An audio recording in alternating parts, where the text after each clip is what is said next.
matchmaker, using those oil-stained hands to support my family and pay off this house. But that night, my son stopped me in the middle of the living room in front of his friends. He glanced at my hands and sneered. "Get out of the way, Dad. Your oil smell is ruining the air. You look more like a handyman than the owner of this house." The whole room burst into laughter. I said nothing, no argument. But what he didn't understand was in that very moment everything in his life had begun to go off track. I am grateful you chose to spend this time here. Tell me in the comments, what city, what country are you watching from tonight? You might be surprised how many people around the world are sitting with the same story. Note some elements of this story are fictional, added to serve the telling. Names and settings are not drawn from any specific person or place, but the lesson inside them is. The first thing I noticed when I turned onto Eastmoreland Boulevard that Friday evening was the cars. There were 6 of them parked along the curb in front of my house.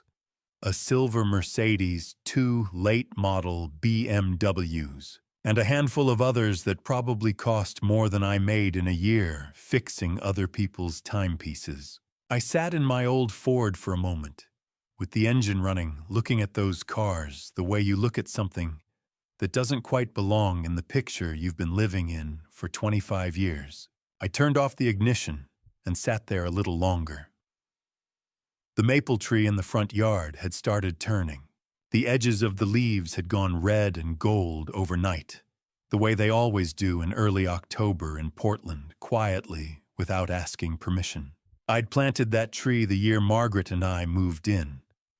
It was barely taller than my knee back then. Now the branches reached past the second-floor windows, and on evenings like this one, the setting sun caught the leaves in a way that made the whole front of the house look like it was on fire. I got out of the car, locked it, and walked to the front door.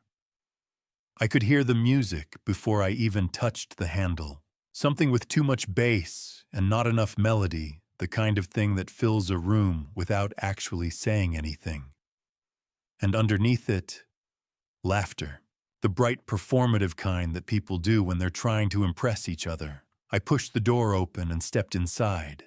The living room, my living room with the oak floors, I'd refinished myself back in 2011.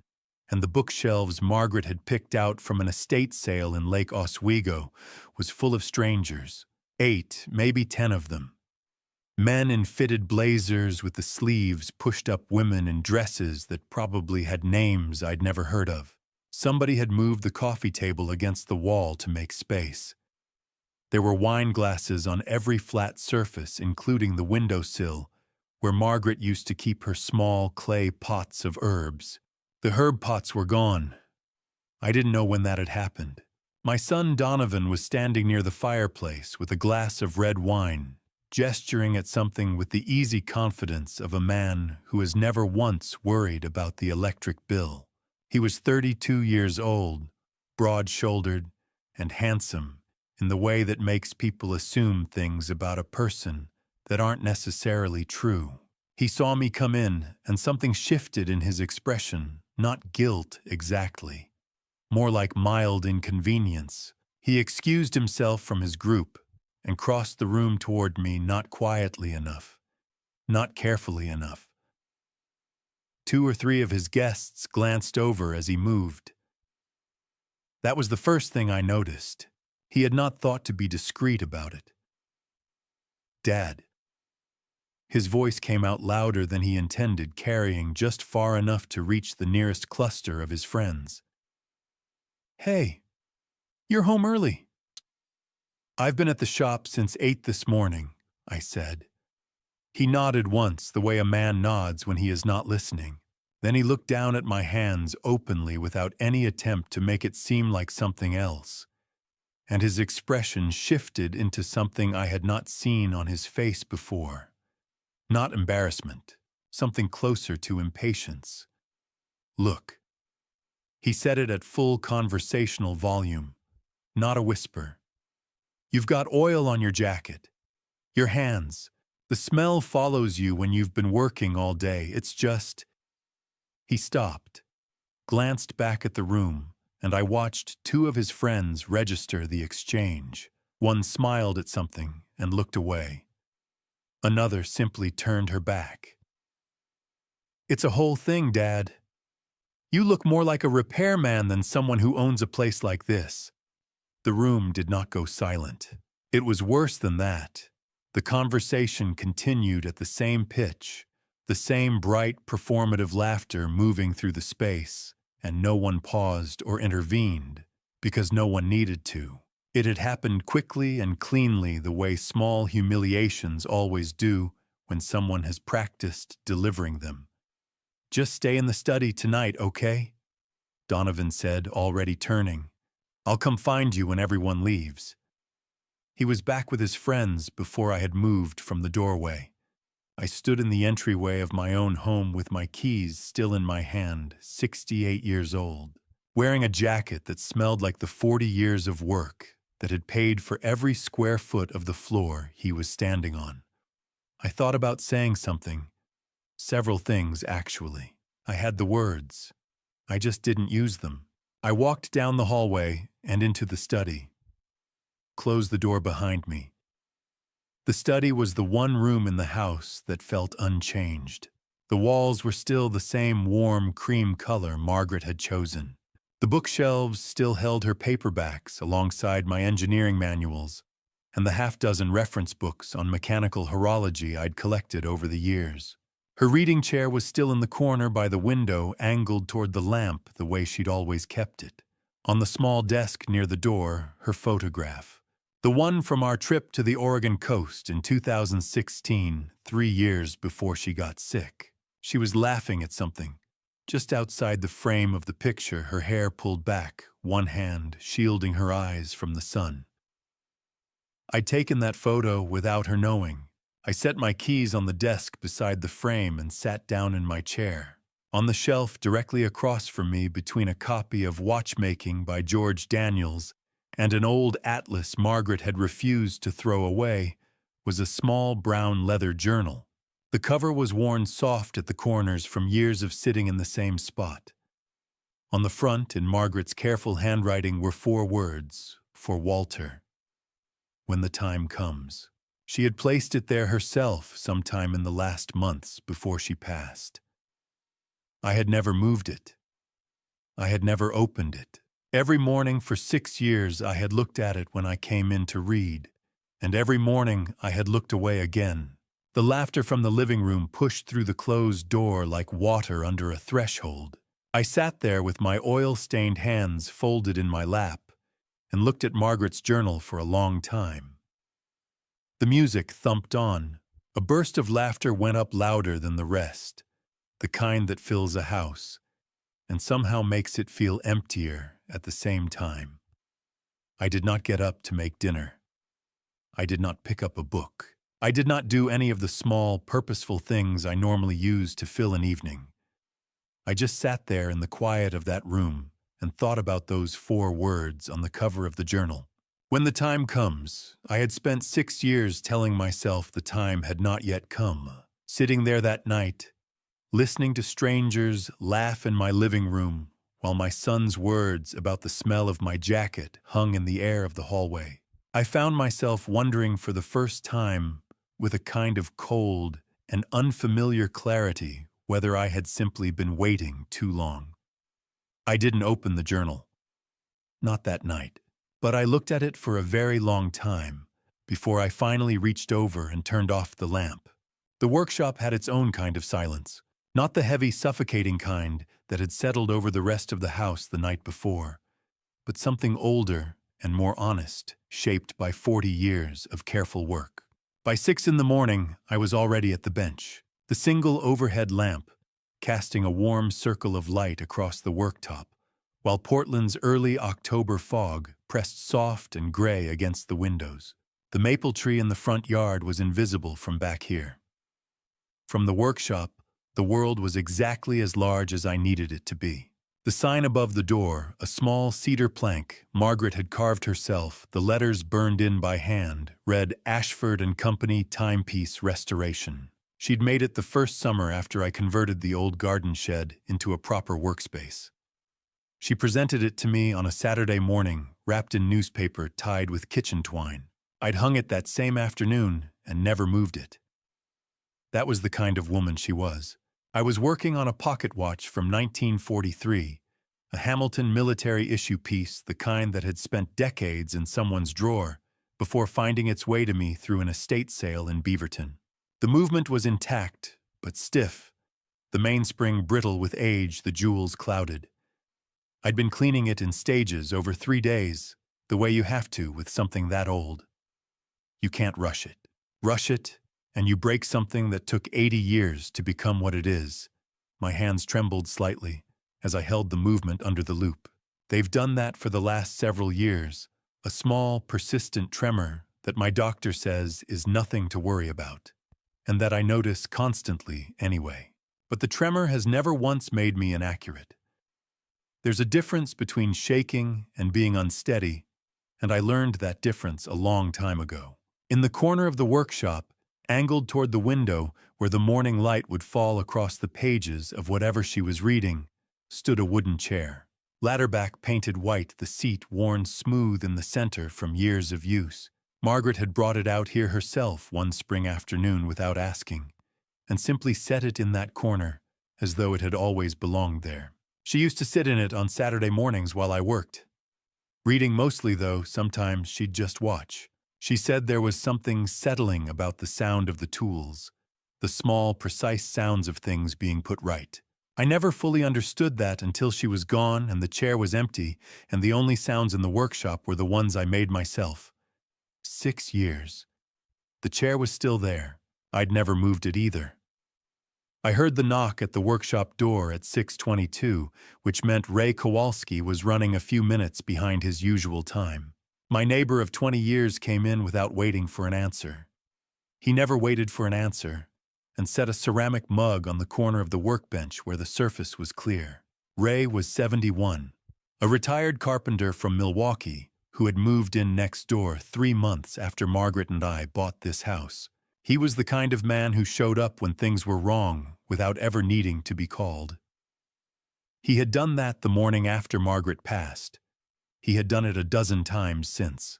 He set the second mug down for himself and pulled a stool from beside the door. He looked at my face the way he always does, once directly and then away. "Coffee's from the good bag," he said. "The Guatemalan." "Thank you, Ray." He settled onto the stool and wrapped both hands around his mug. For a few minutes, neither of us said anything. That was the other thing about Ray. He understood that silence between people who know each other well is not the same thing as emptiness. He was looking through the workshop's small interior window at the display case in my study, where a row of timepieces stood behind glass in felt-lined slots. "Still keeping the replicas in the case?" he asked. "Margaret's policy," I said, without looking up from the movement.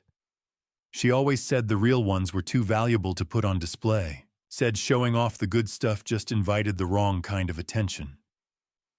I set the loupe down and reached for my coffee. She was right about most things. Ray nodded slowly. She was right about most things, he agreed.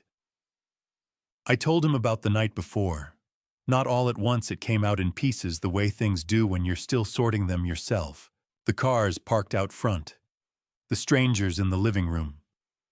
Donovan's voice in the hallway, low and deliberate, the words about the smell. The walk down the hall to the study. The closed door. Ray listened without interrupting, which is rarer than people think. When I finished, he sat with it for a moment.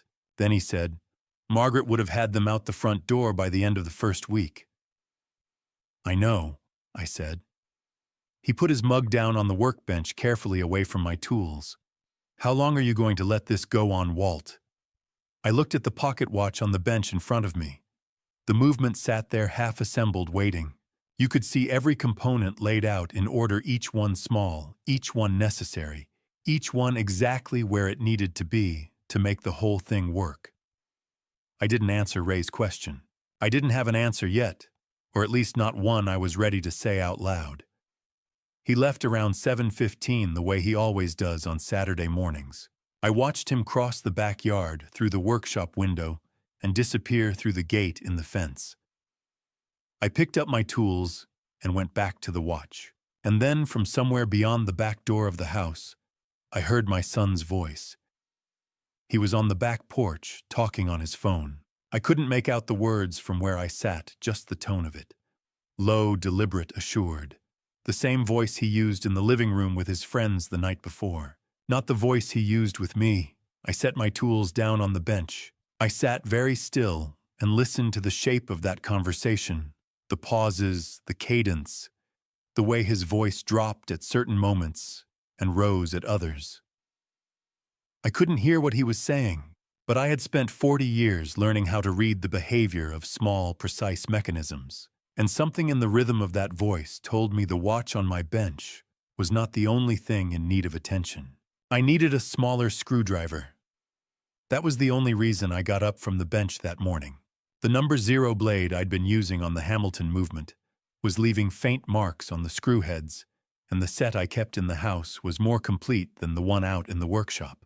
A small thing, an ordinary errand, the kind of thing that happens 100 times a week without consequence. I covered the pocket watch with a clean cloth the way you do when you leave a piece mid-restoration and pushed back from the bench.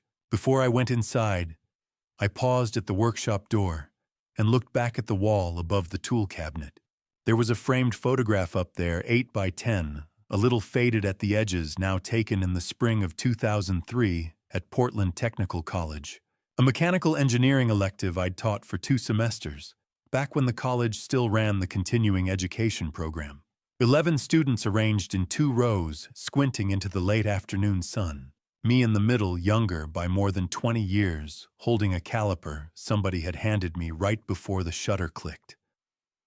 I don't know why I looked at it that morning. I hadn't looked at it in months, but something made me stop for a moment and take it in all those faces I mostly couldn't name, anymore, all that particular quality of light that only exists in spring in the Pacific Northwest. Then I turned and went inside. The back hallway of the house runs from the kitchen toward the rear entrance past the utility room and the coat closet ending at the door that connects to the covered porch. The door was pulled almost shut, but not latched the way it often was when someone had gone through it in a hurry. I could hear the porch from the moment I stepped into the hallway. I could hear Donovan's voice. He wasn't speaking quietly. He had no reason to. He didn't know the back door was open, didn't know I'd come inside, didn't know anything, except that he was standing on the porch of a house he believed would eventually be his. His voice had that particular ease to it, the loose, unhurried confidence of a man who is not being watched. I stopped walking. I wasn't trying to listen. I want to be clear about that. I stopped because my feet stopped the way they sometimes do, before the rest of you has processed what your ears have already understood. The old man's not going anywhere fast, Donovan was saying. But when he does 4 bedrooms Eastmoreland location, we're talking serious rental income. Easy 3 units if you reconfigure the upstairs. The workshop out back alone could go as a studio. A pause. Then, I just need him out of the way a little longer. The place is basically mine already. It's just a matter of timing. I stood in the back hallway of my house for what felt like a long time. The utility room was to my left. The coat closet was to my right. A strip of pale October sunlight lay across the linoleum floor where the back door had let it in. I looked at that strip of light, and I thought about the word he'd used. Timing. As though I were a variable in a schedule. As though 68 years of living had been reduced to an inconvenient gap between where he was and where he intended to be. I turned around and walked back to the workshop without the screwdriver. I sat down at the bench and put both hands flat on the worktop. The tremor was there the way it always is. I looked at my hands for a moment. The oil stains in the creases, the calluses along the right index finger from years of holding fine tools, the thin scar on my left palm from a slip with a case knife back in 1987. 40 years of work in a pair of hands that my son found embarrassing enough to hide from his friends. I pulled open the bottom drawer of the workbench and took out the manila folder I kept there. Inside was a single document, the deed to the house at 1847 Eastmoreland Boulevard. I had pulled it out a handful of times over the years, for various practical reasons, and put it back without ceremony. I spread it open on the bench now and read the name printed across the top line. Walter James Ashford. One name, only one. I had arranged it that way years ago, after Margaret mentioned a neighbor's estate dispute, a wife left unprotected, because the deed had carried two names, and the wrong one outlived the right one. I had gone to the title office the following week and said nothing to anyone about it. Just mine. I sat there and let that fact settle. And then, without quite deciding to, I found myself remembering something from 3 weeks earlier. Lydia had come by on a Sunday afternoon, ostensibly to have lunch, though she'd eaten half a sandwich and spent most of the visit standing in my study. She'd been looking at the display case where I keep the replica pieces, the careful reconstructions and period-accurate reproductions I've built or acquired over the years for reference and study. She'd been asking about the Patek Philippe in the center slot, not admiring it, asking about it. Year of manufacture, movement caliber, current market value for an authentic example in comparable condition. The questions of someone taking inventory. 3 days after that visit, on a Wednesday morning before I opened the shop, I had driven to the First National branch on Southeast Hawthorne and placed the contents of my workshop safe into a deposit box. The real pieces, the authenticated ones, the ones that actually mattered, all of it transferred quietly, without announcement, without explanation, to anyone. I was a watchmaker. I knew how to protect the things worth protecting. I folded the deed and put it back in the drawer. I sat there for a long time with my hands flat on the worktop, listening to the clocks. At some point I reached for my phone. There was a number I had saved 3 years ago and never used. A woman who had handed me her card at a neighborhood meeting without any pressure, just the quiet confidence of someone who knew her value and was willing to wait. I had told myself the time wasn't right. Sitting there that night, I understood that I had simply been waiting for a reason that felt sufficient. I had one now. I put the phone down without dialing. Not yet. But the decision had been made, and made decisions have a different weight than undecided ones. I could feel it settling. The last set of headlights swept across the workshop window at 9:23. I watched the beam travel along the far wall, across the pegboard of tools, across the shelf of movements waiting for repair, and then it was gone. The sound of the engine faded down Southeast Knapp, and then there was nothing left but the clocks. Dozens of them. Wall clocks, mantel clocks, a bracket clock in the corner that hadn't found its owner yet. All of them running. All of them ticking in that layered, overlapping rhythm that most people find unsettling when they first step into this room. I had stopped hearing it as noise a long time ago. Margaret used to say I had gone deaf to silence. That wasn't quite right. I had just learned that silence in here had a shape to it. The ticking was the silence, the sound of time moving in an orderly way, each gear doing what it was made to do, nothing more and nothing less. I sat at the workbench with my hands flat on the surface and let that shape settle around me. I thought about this morning, about Ray's question, "How long are you going to let this go on, Walt?" and the way I hadn't answered it. About what I had heard from the back porch 3 hours later. Donovan's voice, low and careful, talking to someone about 4 bedrooms in Eastmoreland, about serious rental income, about needing the old man not to block anything. One more time, as if there had been previous times, as if my silence on every occasion before this one had been permission. I thought about Lydia 3 weeks ago, standing in the doorway of this very room, asking me about the Patek Philippe. Not casually, specifically. The year of manufacture, the caliber number, whether I had documentation of provenance. The kind of questions an appraiser asks. The kind of questions a daughter does not ask her father about a watch he has owned for 30 years, unless she has already decided what she intends to do with it.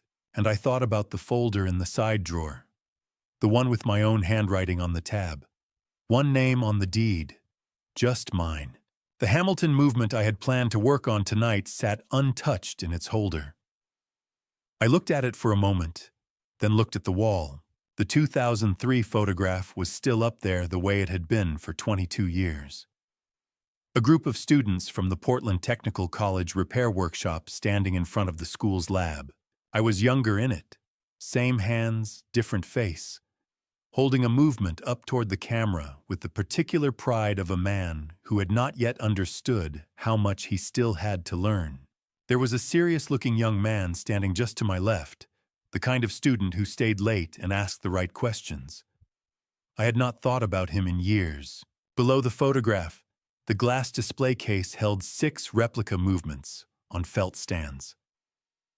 I had always kept replicas for study. Margaret had tolerated this habit with the gentle skepticism she applied to most of my workshop logic. Why keep something fake? Because you learn the same mechanics, I had told her without risking the original. She had accepted this the way she accepted most of my answers, not entirely convinced, but willing to let it stand. The real ones were somewhere else now. 3 weeks ago, the same week Lydia had asked her careful questions, I had driven to First National on a Tuesday morning and rented a safe deposit box. I had put the collection inside. I had driven home. I had not said a word about it to anyone because it had not been a dramatic decision. It had simply been the next logical thing to do, the way you move a fragile piece off a cluttered bench before you know exactly what is about to fall. Now I reached into the side drawer and found my phone. I had saved Eleanor Voss's number 3 years ago at a neighborhood association meeting on Knapp Street, one of those October evenings where everyone in Eastmoreland sits in folding chairs in the community room and talks about street lighting and property values. She had passed her card across the row to me without me asking for it. In case you ever need anything, she had said, with the matter-of-fact confidence of someone who has built a career on being available at the right moment.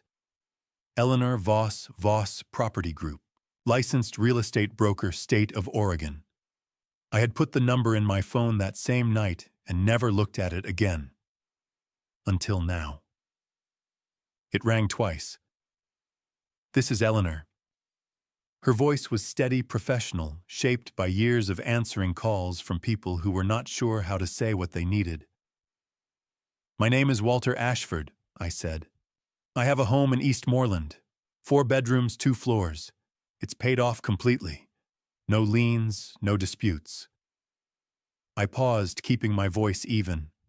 If someone wanted to sell fairly quickly, how fast could that realistically happen in this market? A brief silence. Not hesitation. The silence of someone thinking accurately before they speak. "Mr. Ashford, a well-maintained Eastmoreland property with clean title and motivated seller." She let the sentence breathe for a moment. "In this Portland market, you could have an offer inside a week. Sometimes faster if the pricing is right." "What would you need from me?" "Just a walkthrough," she said. "And an honest conversation." "Monday morning," I said.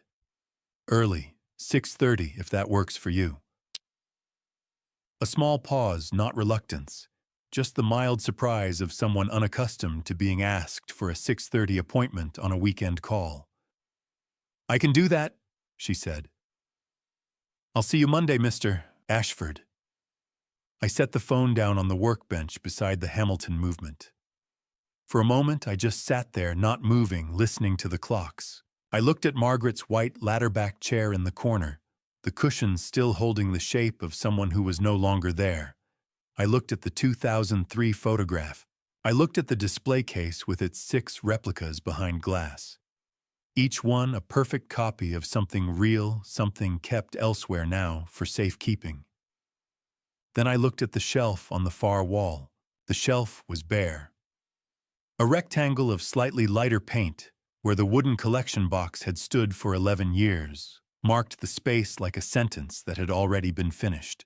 3 weeks ago, I had carried that box out to my car on a Tuesday morning, and no one had noticed, and no one had asked, and no one had any idea it was gone.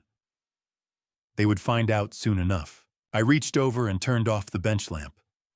The workshop went dark, except for the faint glow of the clock faces. All of them still running. All of them still keeping time, 1 gear, 1 second, one careful turn at a time. I sat in the dark for a little while longer. Then I got up and went inside. The fog came in thick off the Willamette overnight, the way it always does in October. And by 6 in the morning, it had settled over Eastmoreland like something permanent. From the kitchen window, the maple in the backyard was just a shape red and blurred at the edges, the way things look when the world hasn't fully decided to be visible yet. I had been up since 5. The coffee was already made, 2 cups set out on the counter the way Margaret used to when she was expecting company she respected. I wasn't sure why I had done that. Habit, maybe. Or something closer to wanting this morning to begin the right way, with the kind of small, deliberate order that keeps a man steady when he knows what's coming. Eleanor Voss pulled up at 6:29. She drove a dark green Subaru Practical, unassuming, the kind of car that belongs in Portland, the way rain belongs in Portland. She came up the front walk with a leather portfolio under one arm and a coffee of her own in the other hand, wearing a gray blazer over dark slacks, her silver hair pulled back without fuss. She was the kind of woman who had walked through 1,000 houses in her career and had learned how to enter each one without imposing herself on it. "Mr. Ashford," she said, and shook my hand at the door. Firm grip, brief. Professional in the way that people are professional when they don't need to perform it. "Come in," I said.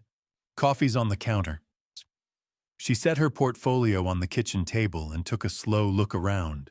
Not the hurried assessment of someone working through a checklist, but the careful, unhurried attention of someone who knows that a house will tell you what it needs to tell you, if you give it a moment. She looked at the ceiling height, the quality of the morning light coming through the windows, the wear pattern on the hardwood floors.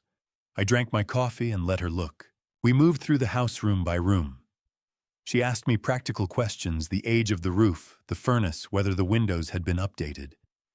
I answered them. She made notes in her portfolio without commenting on anything she saw, which I appreciated. Most people feel the need to fill silence with observations. Eleanor seemed to understand that silence in a house is information. The guest bedroom, the hallway with its built-in bookshelves, the master bedroom where I had slept on my side of the bed for 6 years now, without ever moving to the center. She noted the closet space and said nothing else. Then we went out through the side door to the workshop. She stepped inside and stopped. I watched her look at the pegboard of tools, the clock faces on the wall, the bracket clock in the corner, the bench with its careful arrangement of instruments, the cedar sign above the door, Margaret's work, still there the way it had always been. "This is remarkable," Eleanor said. "Yeah, my wife designed it," I said. "The layout, the lighting, all of it." Eleanor looked at Margaret's white ladder-back chair in the corner, just a glance, not prolonged, and then looked back at the room. "She had good instincts," she said. "Yes," I said. "She did." We went back inside to the kitchen. Eleanor set her portfolio on the table, opened it, and looked at me directly. "Is there anyone else living in the home, Mr. Ashford?" "My adult children," I said. "They've been staying here." "Do they know about this?" "Not yet." She nodded once, the nod of a woman who had heard variations of this answer before and had learned not to attach judgment to it. "All right," she said. "Then let me ask you something more important." She set her pen down on the portfolio. "What do you want most from this sale?" I looked past her at the kitchen window. Outside, the fog was beginning to thin at the edges. The maple was coming back into focus, leaf by leaf. "Clean," I said. "No complications, no delays, no drawn-out negotiation that gives anyone time to find a reason to slow things down." "Then we price it right from the start," she said. No games, no anchoring high and hoping. We come in at market, generate real interest, and move. That's what I want. She picked up her pen again and made a note. That was when we heard footsteps on the stairs. Lydia came into the kitchen first. She had her hair down, still wearing the oversized sweatshirt she slept in, and she stopped in the doorway when she saw Eleanor, the tablet on the table, the portfolio. The way two people stand when they are in the middle of a transaction. The color went out of her face in a way that had nothing to do with the hour. 30 seconds later, Donovan appeared behind her. He was unshaven, his hair angled from sleep, and he took in the scene with the flat, slow look of someone whose mind is catching up to what his eyes are already reading. He heard the word realtor. I don't know if Eleanor said it or if Lydia did, and he stopped at the bottom step like he'd walked into a wall. What is she doing here? His voice was rough at the edges and aimed at me, not at her. I poured myself a second cup of coffee, set the pot back on the burner, turned around. She's here to help me sell the house, I said. You can't sell this house. The words came out fast, louder than he intended. Dad, you cannot sell this house.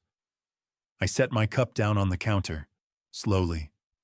The way you set a fragile movement down when you are finished with it and have nothing left to prove about how steady your hands are.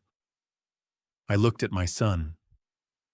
Watch me, I said. Behind him, Lydia hadn't moved. She hadn't said a word. She was standing with her arms crossed, her eyes moving slowly around the kitchen, across the counters, the window, the hallway, in a way that had nothing to do with surprise or anger. It was the same way she had looked at the workshop 3 weeks ago when she asked me about the Patek Philippe. Methodical, quiet, like someone taking inventory of a place they've already decided belongs to them.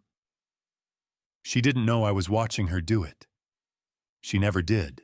By 5 o'clock, the fog had burned off completely, the way October fog in Portland always does, not gradually, but all at once, as if the day had finally made up its mind. The afternoon light came through the kitchen window at a low angle, amber and unhurried, laying itself across the counter in a long stripe that reached the far edge of the sink. I had been at the shop since 10. A woman on Belmont had brought in a Seth Thomas mantel clock with a broken mainspring, straightforward work, the kind that steadies the hands and quiets the mind. I had finished it by 2, returned it by 4, and driven home through the residential streets of Eastmoreland with the windows cracked, breathing in the smell of fallen leaves and someone's wood fire 2 blocks over. The house was quiet when I came in. Eleanor had been gone since 8 in the morning. Whatever had happened at breakfast, Donovan's voice going rough at the edges, Lydia standing silent in the doorway, had apparently settled back into the uneasy stillness that passed for normal around here. I could hear Donovan's voice upstairs, low and indistinct, another phone call. Lydia's door was closed. I filled the kettle and set it on the burner. There is a particular kind of quiet that comes over a house in the late afternoon that has nothing to do with whether anyone is home. It's the quiet of a day winding down, of light, changing of the ordinary machinery of a household running at half speed. I had always liked this hour.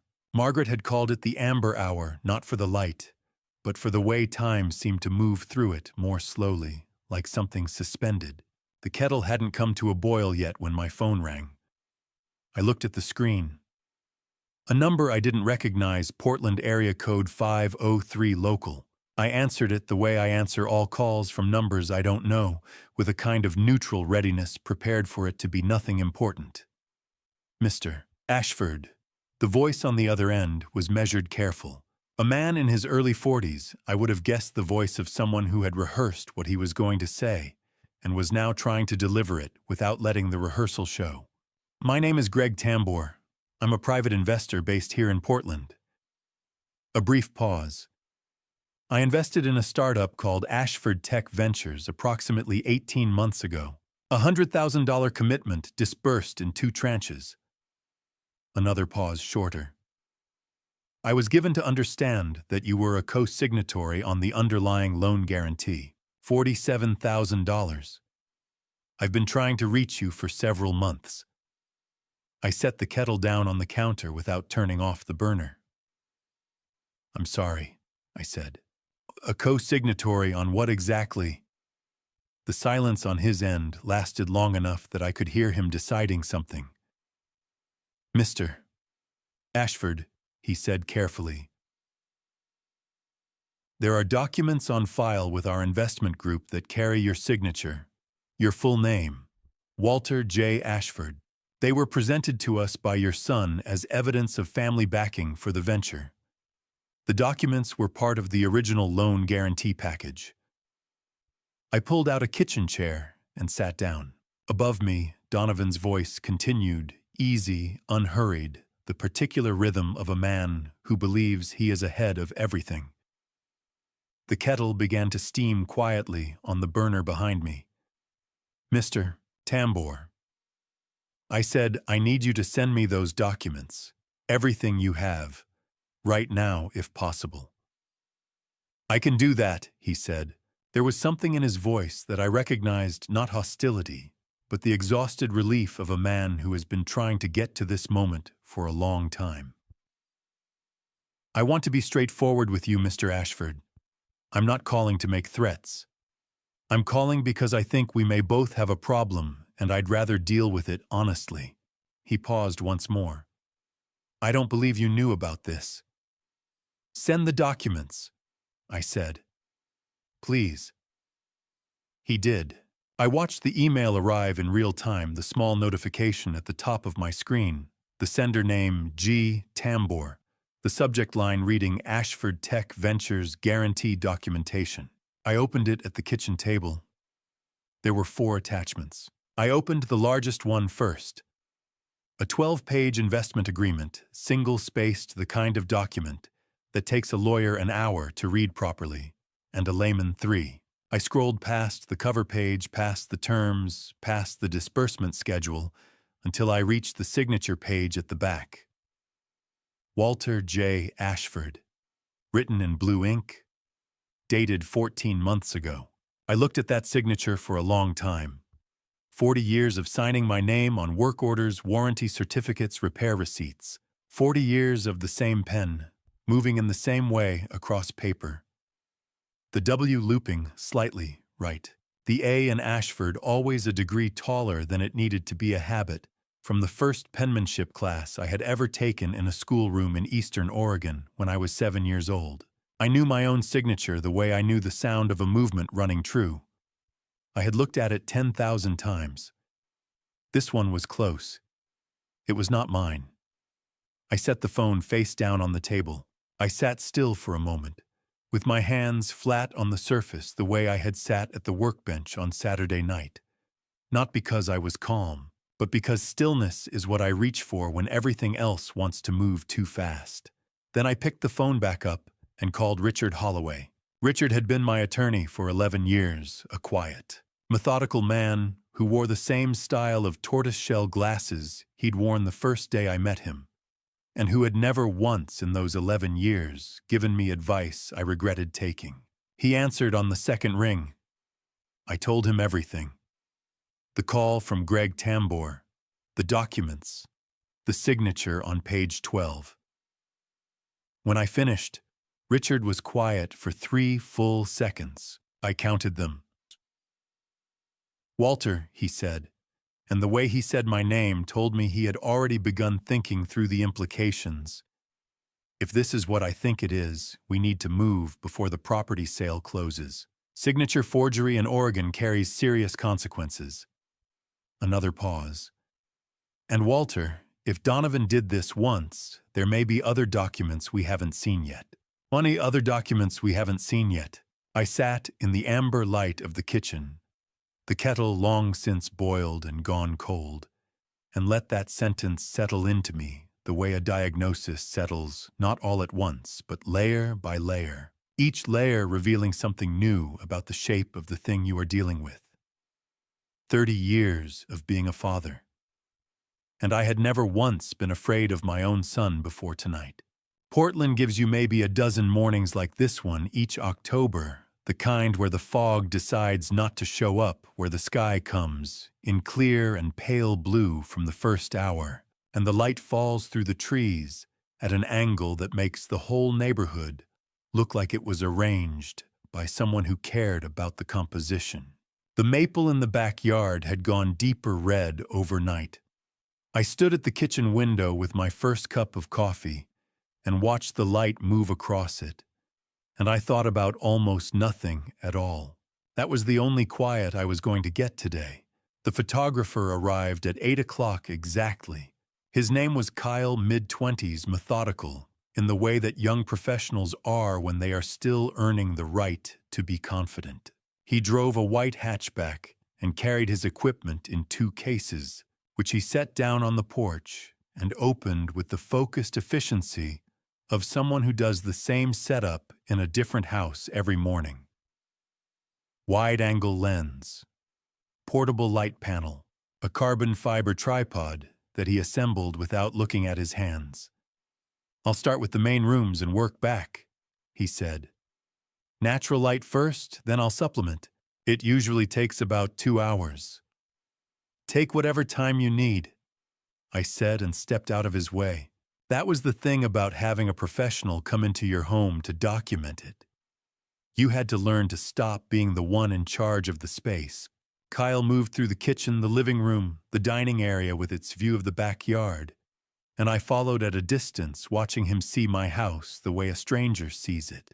The light on the hardwood floors, the proportions of the front room, the way the back windows framed the maple tree, as if the yard had been designed for exactly this angle.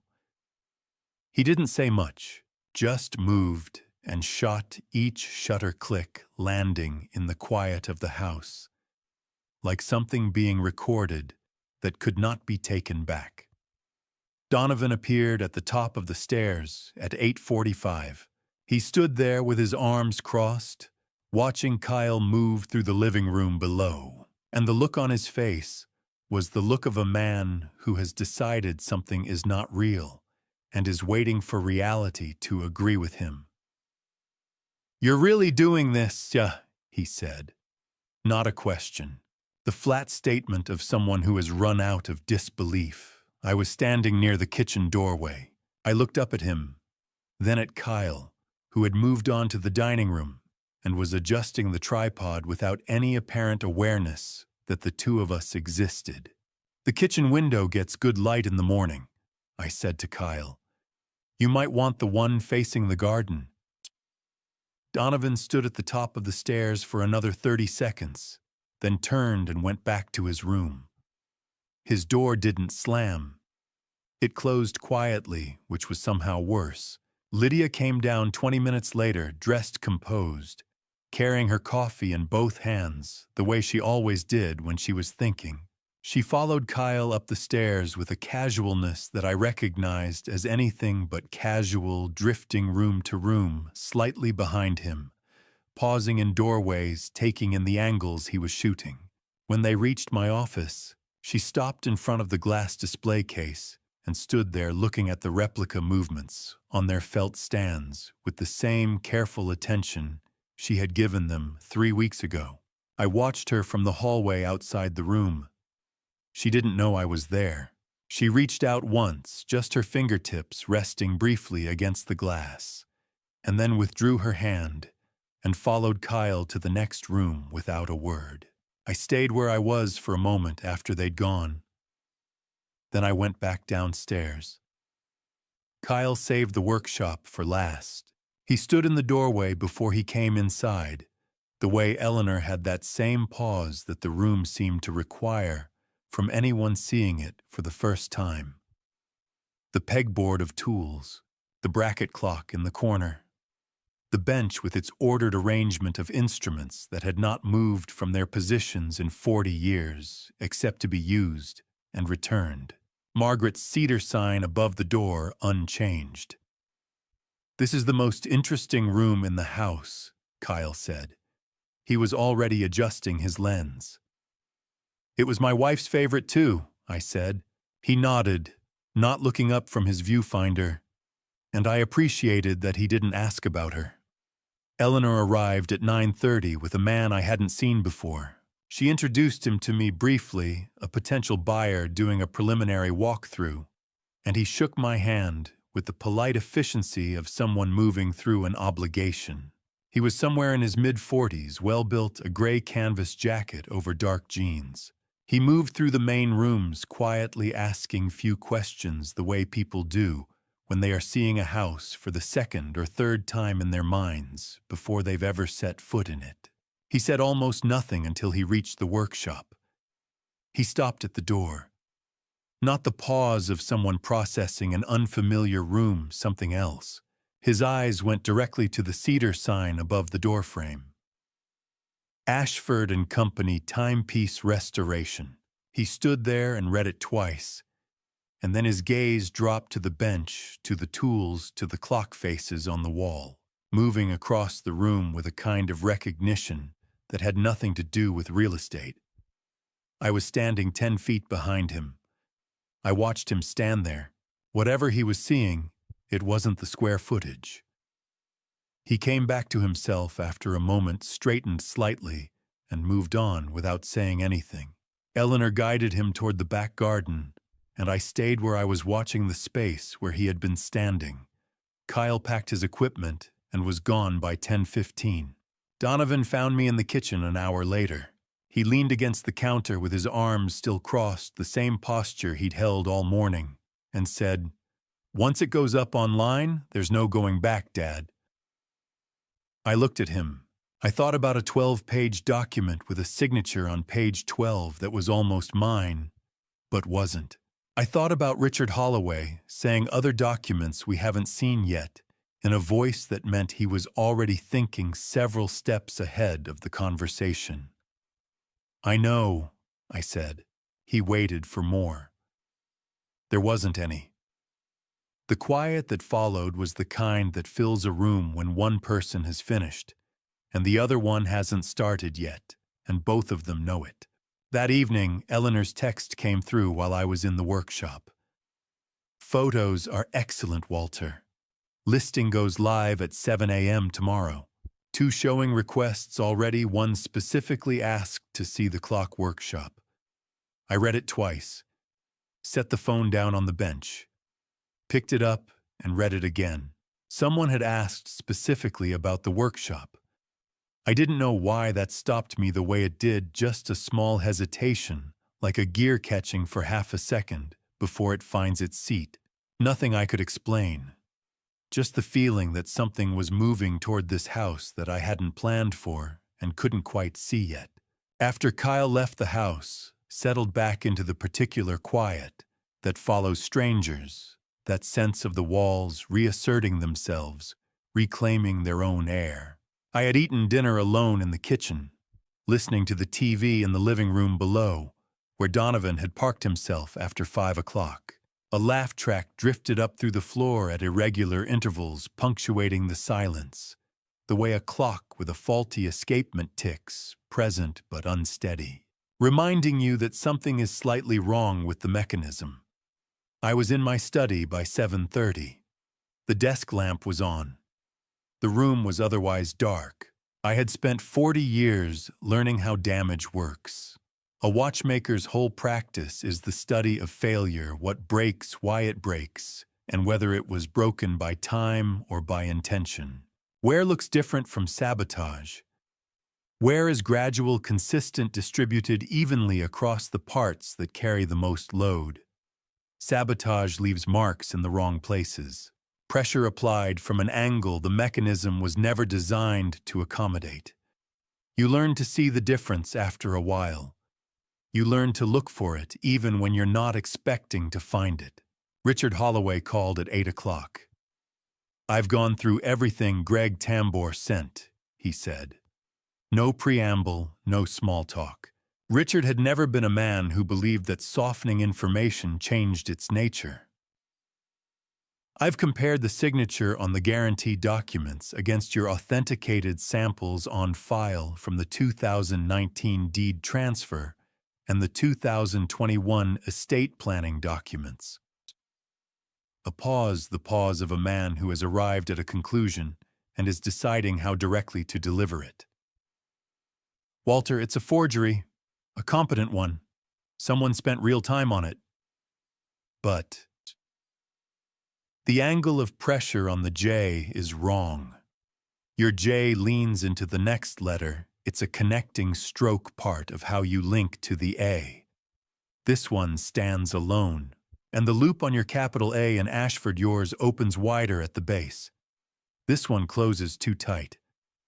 Whoever practiced this got the general shape right, but missed the weight distribution. Another pause. Donovan has seen your signature his entire life. He got closer than most people would. He just didn't get close enough. I said nothing.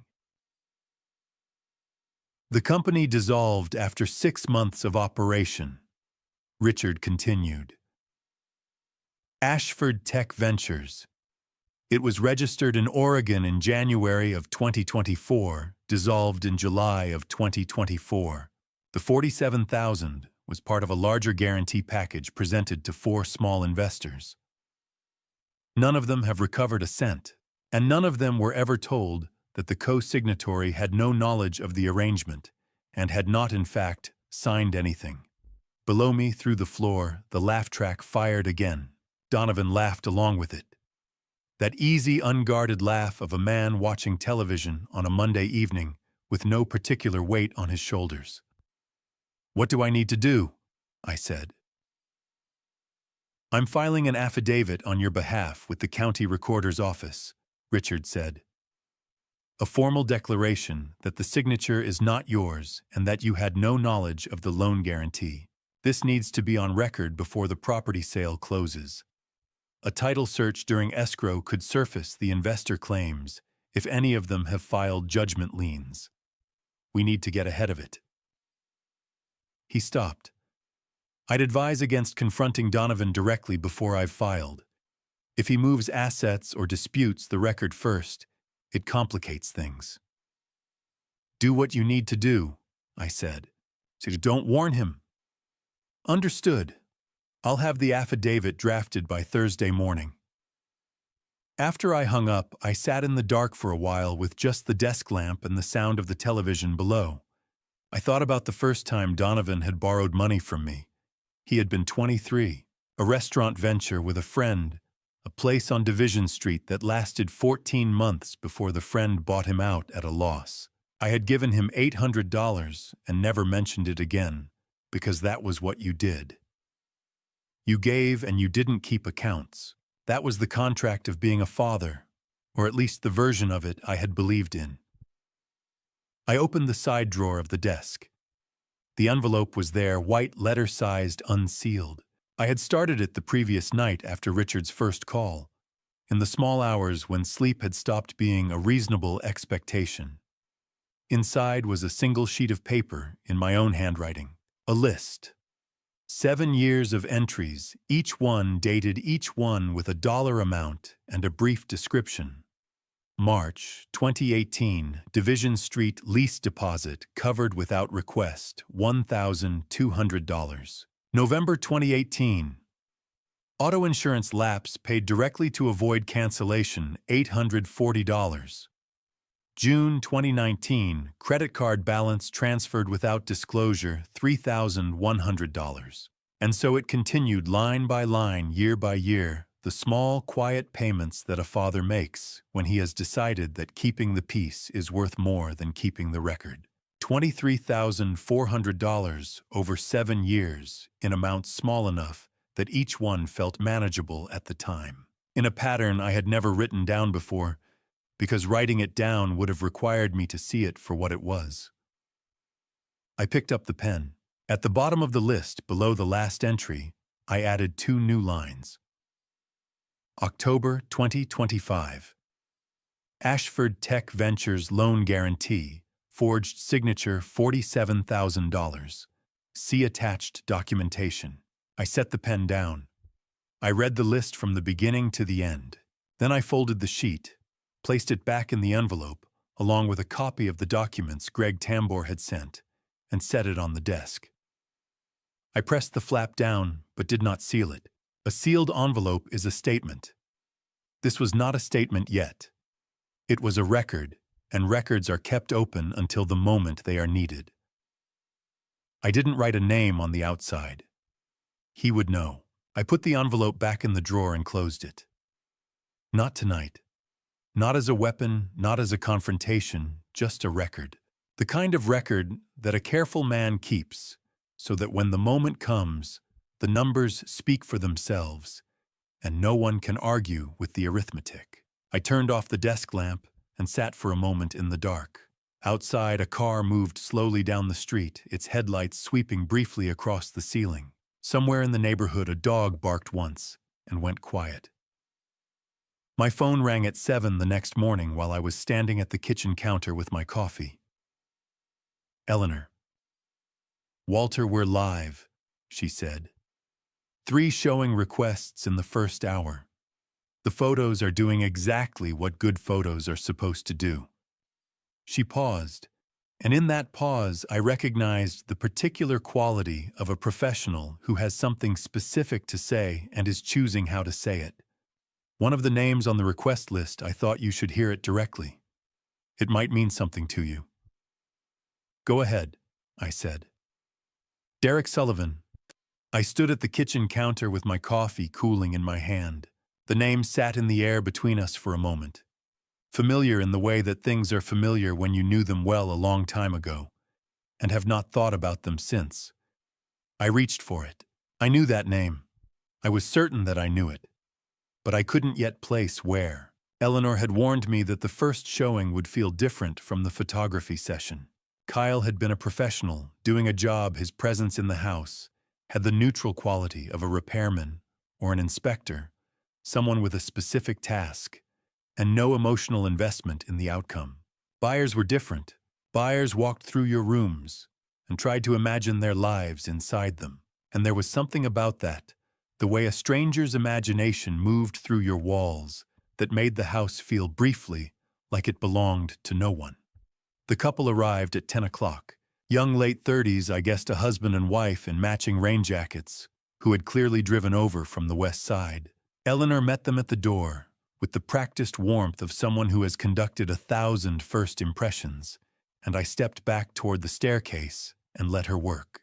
That was what I had learned the one time I had asked her how she preferred to run showings, stay visible but not present, Walter. Let the house speak. So I went upstairs.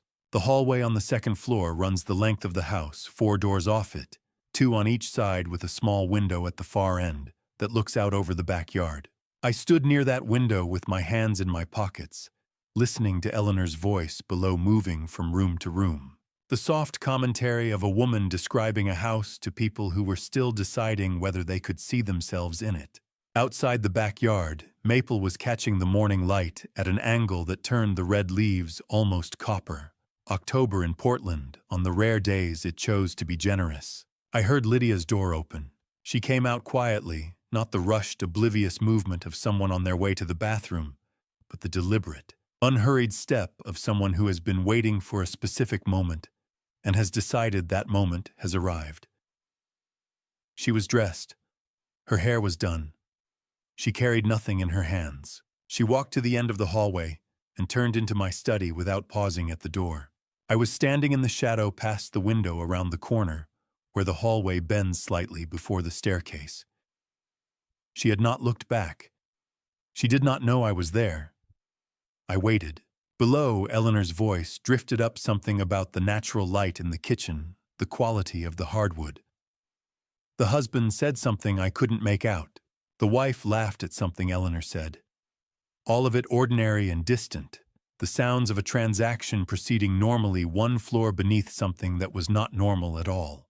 I moved to the study doorway. Lydia was at the display case. She had the glass door open, both panels the way you open it, when you intend to reach inside rather than just look. Her back was to me.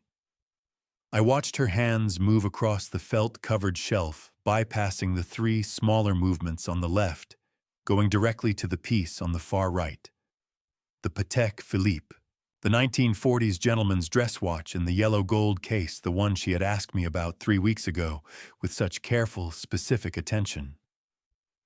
She lifted it out, turned it over in her palm with the practiced ease of someone who has handled watches before, or who has spent enough time researching the specific object to know exactly how to hold it.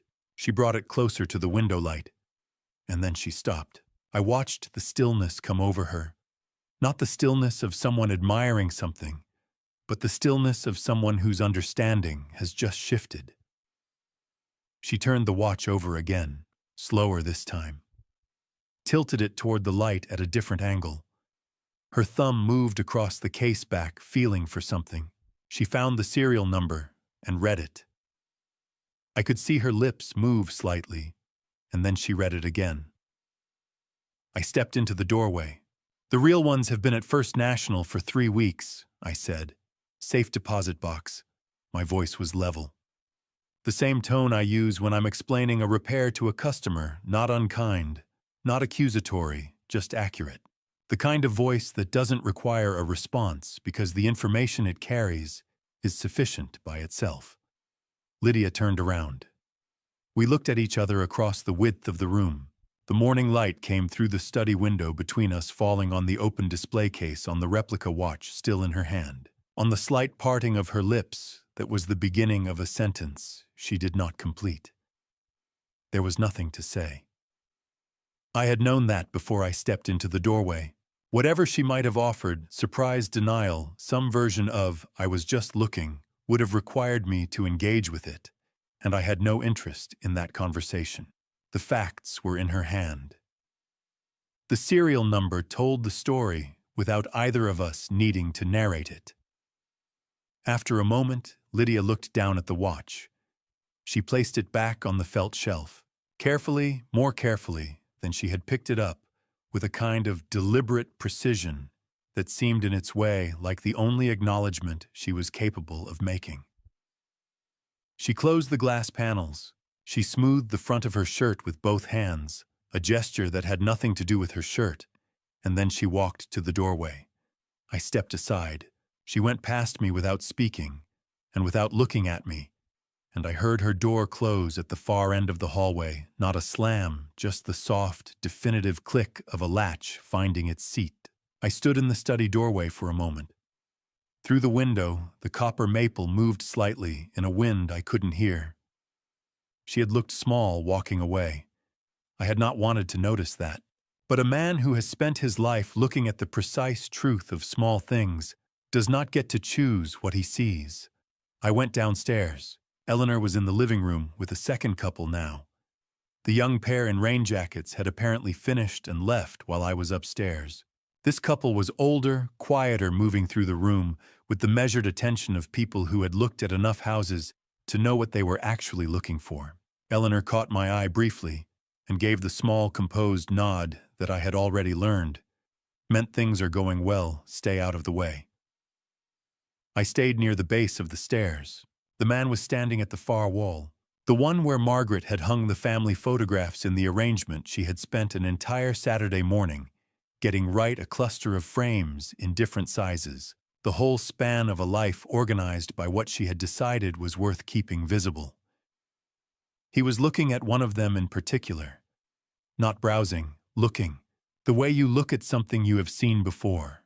The first couple had a daughter maybe 4 years old, small enough to be carried on a hip, but old enough to want to walk on her own. She came in holding her mother's hand and immediately let go of it the way small children do when a new space presents itself as something worth investigating.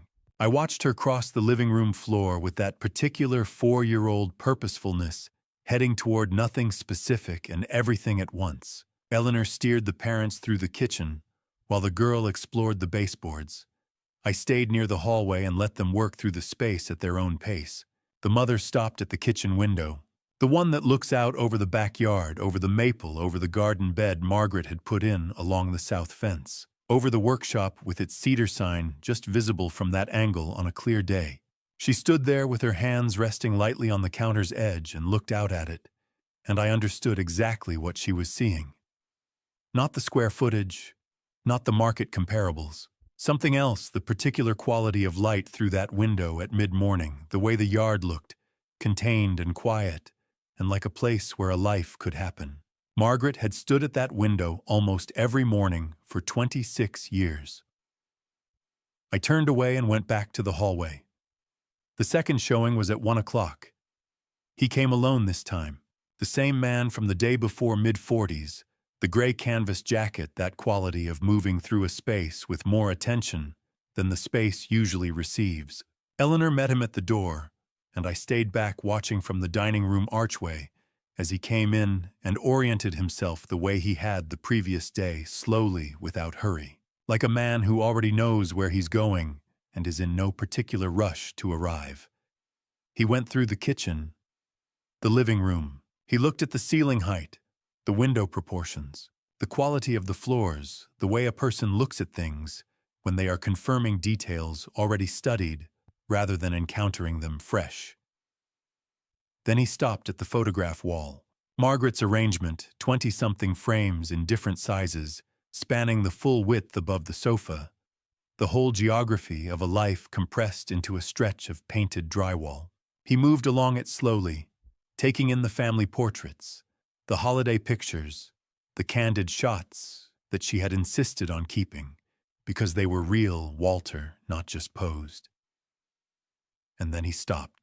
The photograph was near the left edge of the grouping, 8 by 10 in a plain black frame.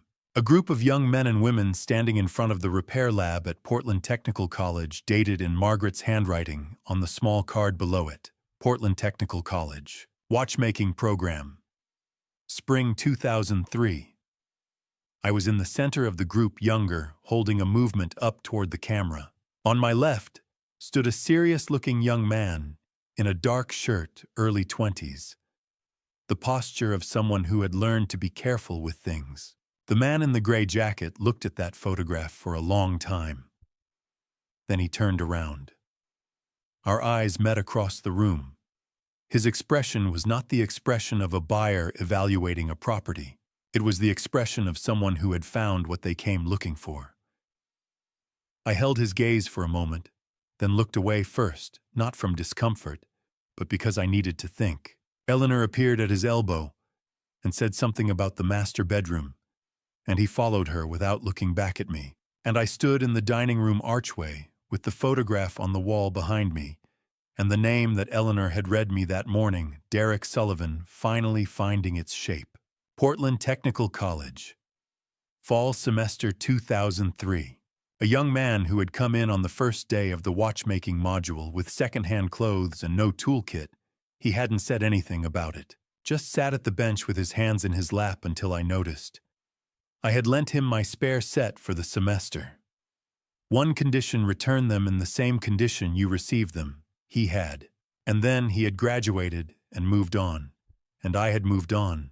And 22 years had passed, the way 22 years do, completely without announcement. Donovan appeared at my shoulder during the lull between the second and third showings. He had been upstairs all morning. I had heard his door open and close twice, heard him on the phone once, the tone different from his usual calls, lower and more deliberate. He came up beside me in the kitchen and leaned against the counter, and I could see he had been thinking about what he was going to say. Dad. He kept his voice even, reasonable, the register of a man who has decided to try a different approach. If you go through with this, if you actually sell this house, you're destroying what's left of this family. You understand that there's nothing left after this. I filled a glass from the tap, turned it in my hands for a moment. This family has been making its own choices for a long time, I said. One choice at a time. Everyone in it. I looked at him. Including you. He started to say something else. I set the glass down and went to let in the third couple.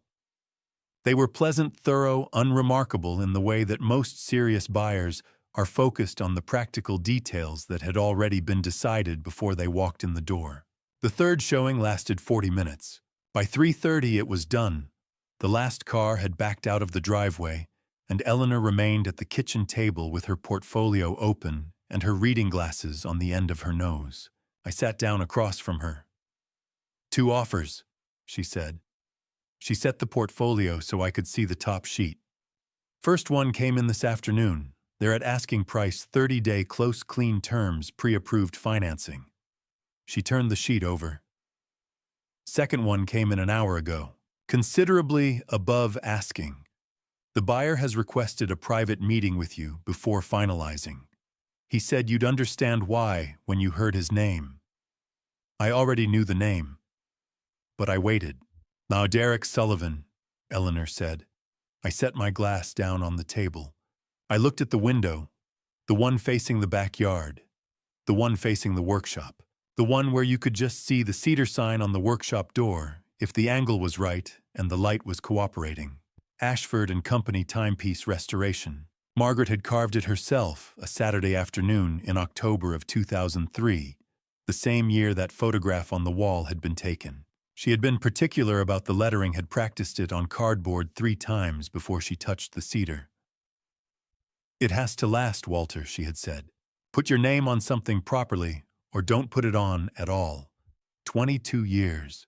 The sign had weathered through Portland's wet seasons and its rare bright ones, and the paint had worn to bare wood at the edges, and someone had seen it in a listing photograph and known immediately, without having to think about it, exactly whose workshop it was and what it meant.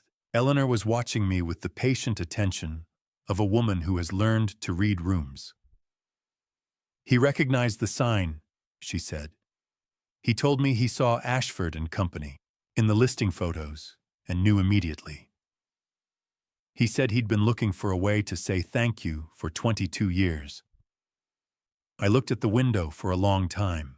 I had spent a long time believing that what you gave away was simply gone, that generosity was a kind of controlled loss, something you made peace with and moved on from.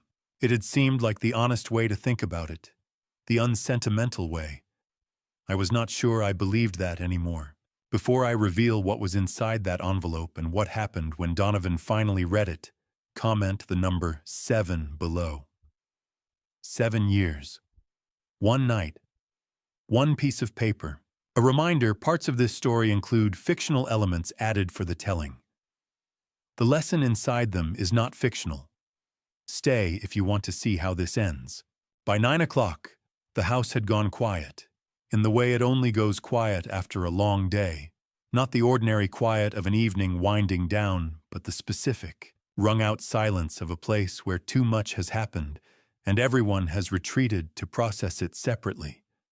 Lydia's door had been closed since 4 in the afternoon. I had not knocked. Upstairs, the sound of Donovan's television moved through the floor in a low, irregular murmur, the sound of a man using noise to avoid thinking. I sat at the kitchen table with the envelope in front of me and the light on over the stove. That one light. Margaret had always kept it on at night. Not the overhead, which she said made the kitchen feel like a waiting room, but the small one over the stove that threw a warm circle across the counter and let the rest of the room stay soft. I had kept that habit without deciding to. The envelope had been sitting in the desk drawer since Tuesday night, flap pressed down, but never sealed. I had brought it to the kitchen after dinner and read the list twice through, not because I had forgotten any of it, but because a watchmaker does not present evidence that has not been verified. There is no point in precision that you are not willing to stand behind completely. I heard his door open at 9:20.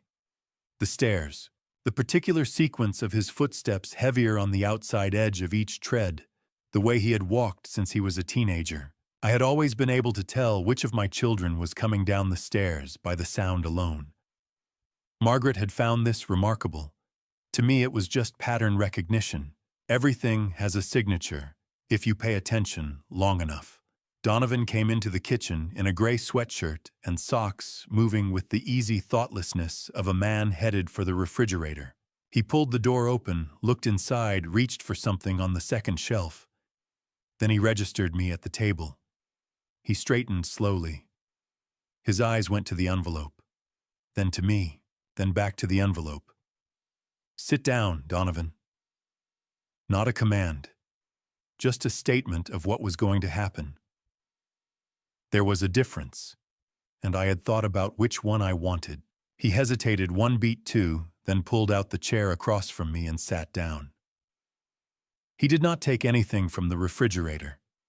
I slid the envelope across the table. He looked at it without touching it for a moment. Then he picked it up, unfolded the flap I had not sealed it, and drew out the single sheet of paper inside. I watched him read it. The list ran down the page in 2 columns. Dates on the left, amounts on the right, a brief description in the narrow space between them. 23 entries over 7 years. Some of the amounts were small, a few $100s, the kind of thing that might seem negligible in isolation. The pattern was not negligible. The earliest entry was March 2018. The most recent before the new ones was February of this year. He read slowly. I could tell when he reached the last section, because his posture changed. Something that had been held loosely in his shoulders went tighter. 2 new lines at the bottom of the list separated from the rest by a single blank space. October 2025, Ashford Tech Ventures loan guarantee. Forged signature $47,000. Supporting documentation attached. The silence that followed was unlike anything I had heard from my son before. Donovan had always been a person who filled silence with explanations, with deflections, with the easy, unearned confidence of someone who had spent 30 years understanding that volume could substitute for substance. This silence was different. This was the silence of a man looking at his own record and having nothing to say about it. He set the paper down on the table. "You've been keeping records," he said. "I keep everything," I said. "Every invoice, every date, every number." I paused. "Your sister and I were not close when she was 18, but I still have the paperwork from the car I co-signed for her that year. I keep records the way I keep clocks running, not because I plan to use them, but because a thing worth doing is worth doing completely." He looked at the paper again. I could see him running through calculations behind his eyes, trying to find the angle, the approach, the version of this conversation in which he was not the person the document said he was. "I'm not asking you to pay it back," I said. "Any of it. That's not what this is." He looked up. "I want you to see what it cost," I said. "Not me. Not just money. I want you to see it the way a person sees something when it's written down in front of them and they can't talk around it or wait for it to go away." I kept my voice even. "You should know what the record shows." Donovan's jaw moved slightly. The beginning of something, a justification maybe, or the particular kind of anger that surfaces when a person realizes they cannot reframe the situation in their favor. Whatever it was, he stopped it before it became words. He pushed back from the table and stood up. He was still holding the paper. "This isn't over," he said. I looked at my son. He was 32 years old, and he was standing in his childhood kitchen at 9:30 at night, holding a sheet of paper that described him with complete accuracy, and his face was the face of someone who has just understood that the ground they were standing on was never as solid as they believed. "Richard Holloway will call you at 9 tomorrow morning," I said. "I'd answer if I were you." The color left his face in a way that had nothing to do with the cold. Not anger, not grief, something quieter and more permanent than either of those things. The specific fear of a person who has spent years believing consequences were something that happened to other people, and who has just been informed clearly and without drama that they are not. He left the kitchen without another word. I heard his footsteps on the stairs, heavier now, slower. The sound of a man carrying something up to bed that he had not brought down with him. I sat for a while longer at the kitchen table. The stove light was still on. The envelope was still there, empty now. The paper gone with him. Outside the backyard was completely dark, and the workshop was a shape in the darkness, and the cedar sign was invisible from here. I turned off the stove light and went upstairs. The rain had started sometime before dawn, that particular October rain that doesn't announce itself with thunder or wind, just arrives in the night and settles in with the patience of something that intends to stay. By morning, it was a steady, indifferent drizzle against the kitchen window, the kind of rain that turns Portland streets dark and makes the maple in the backyard look like it's standing in a different season entirely. I had been at the kitchen table since 7:30, coffee. The newspaper I no longer read, but still kept subscribing to because Margaret had liked the physical weight of it in the morning. Outside the workshop was a gray shape through the rain-streaked glass. On the wall above the counter hung the kitchen clock, a sessions mantle movement I had fitted into a simple walnut case 15 years ago when the original case had cracked beyond saving. I had regulated it twice since then. It had not lost or gained a minute in 4 years. I knew this because I checked it every morning, and because a clock that doesn't keep time is not a clock, it's a decoration, and I don't keep decorations. At 9 o'clock exactly, I heard Donovan's phone ring upstairs. I did not move. I sat with my coffee and listened. His voice came through the ceiling in fragments, the ordinary half-attention of a man answering a number he doesn't recognize. A brief exchange, a pause, then a longer silence that was not a pause at all. Then his voice again, but different, the difference between a man in conversation and a man receiving information he cannot interrupt. That went on for perhaps 4 minutes, then nothing. I heard his footsteps on the stairs before I heard his door. He came down fast, not running, but with the compressed urgency of someone whose body is moving ahead of his thinking. He came into the kitchen in yesterday's clothes, unshaved, and the color in his face was the color of the morning outside. He looked at me across the kitchen. "You got a lawyer involved?" he said. "I called my lawyer," I said. "There's a difference." He filed something. Donovan set his phone face down on the counter with a careful deliberateness that cost him something. He filed something with the county this morning. "My name is on..." He stopped, started again. "Dad," I panicked. The startup was failing, and I didn't know how to jump. "You used my name," I said. My voice came out the way the rain sounded through the window, steady, consistent, not raising itself to meet the weather. "You used my signature on a legal guarantee for $47,000, without asking me, without telling me, without anything. I set my cup down, and you let 4 people lose their money while they believed my name was backing the venture." Donovan's mouth opened. Nothing came out for a moment. "I was going to fix it," he said. "I know you believed that," I said. "I think you believe most things in the moment you say them." I looked at him. "That's not the same as fixing anything." A movement at the top of the stairs. I didn't look up, but I heard it, the particular quiet of someone who has come to the landing and stopped. Lydia. She had heard enough. I could not see her face from where I was sitting, but I heard the quality of her stillness change, the stillness of someone whose understanding of a situation has just shifted in a way that cannot be shifted back. Donovan turned toward the stairs, then back to me, then toward the stairs again, the triangulated panic of a man who has lost the room in more than one direction at once. "So what happens now?" His voice had gone rough at the edges, in the way it does when volume is no longer available as a strategy. "You're going to let them go after me after everything?" "Richard filed an affidavit on my behalf," I said. "It establishes that the signature is not mine, and that I had no knowledge of the guarantee. My name is removed from those debts, Donovan. Your name is not." I let that settle for a moment. "That's all I've done. I've protected my own record. What happens to yours is a separate matter." He picked up the sheet of paper from the kitchen table, the list I had given him last night, which he had apparently brought back down without knowing why. He set it down again. His hands were not steady.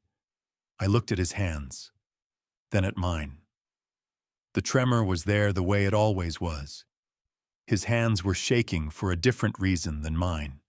"Get a job, Donovan," I said quietly. a real one. Before this becomes something you can't step back from. He stared at me. There was something in his face I hadn't seen there before. Not anger, which I was familiar with, and not the particular blankness of someone who has stopped listening. Something rawer. The expression of a man looking at a future that has just become concrete and unwelcome. He walked out of the kitchen, down the hall. The door to his room didn't slam it shut with the controlled, too careful closure of someone who knows that slamming it would be the one remaining thing that makes him look exactly as young as he is. I sat with my coffee in the rain-gray morning. A few minutes later, I heard footsteps on the stairs again, lighter this time measured. Lydia came into the kitchen, went to the coffee maker, poured herself a cup without saying anything. She pulled out the chair across from me, the same chair Donovan had not sat in long enough last night, and sat down.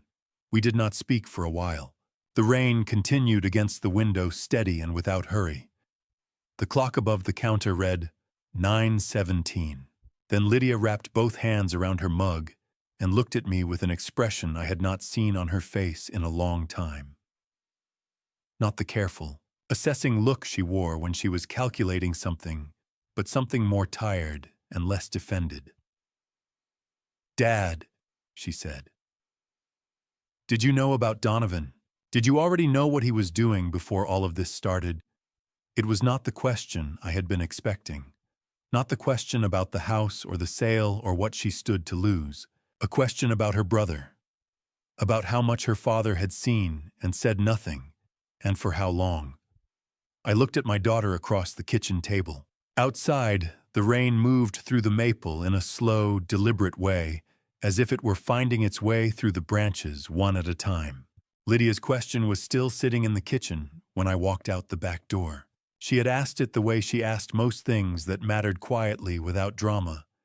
Both hands wrapped around her coffee mug, as if the warmth of it were something she needed to hold on to. I had told her I needed time to think. She had accepted that with a single nod and carried her cup back upstairs, and the house had settled into the particular stillness that follows a conversation that has been postponed rather than resolved. I left the breakfast dishes where they were and stepped out into the rain. The workshop door swung shut behind me. I turned the bench lamp on and stood still for a moment, letting the room come back to itself around me. Out here, the rain was a different thing entirely. Not the muted background presence it made inside the house, filtered through walls and insulation and ceiling, but something direct and immediate. The drops landing on the corrugated metal roof with a low, steady percussion that filled the space without overwhelming it. I had always thought more clearly under that sound than under silence. Silence left too much room for the wrong things to move in. I told myself I had come out to go through the tool cases. Practical work, the kind that keeps the hands occupied, while the mind finds its own way to wherever it needs to go. I started with the oldest case, the one that had come from my father's workshop the year he retired, 1987, a flat wooden box with brass fittings and a green felt lining that had long since faded to the color of old paper. I set it on the bench and lifted the lid. The top layer held things I had kept more out of habit than use a set of files worn past the point of precision. A mainspring winder from a manufacturer that had gone out of business sometime in the 90s. A loop with a hairline crack in the housing that I had been meaning to replace for at least 3 years. I set each piece aside. Beneath them, a folded layer of burgundy velvet covered the remaining contents. I lifted the velvet. In the far corner of the box, pressed flat against the wood, as if it had been placed there carefully and then left alone for a very long time, was a small notebook with a dark brown leather cover. I did not reach for it immediately. I stood at the bench with both hands resting on the edge and looked at it, the worn color of the leather lighter along the spine where it had been handled. The corners softened from years of sitting in the same position. I knew what it was before I fully understood that I was seeing it. The knowing came first, the way it does with things that belong to you, in a way that has nothing to do with ownership. I carried it to the corner of the workshop and sat down in the white ladder-back chair. Margaret's chair.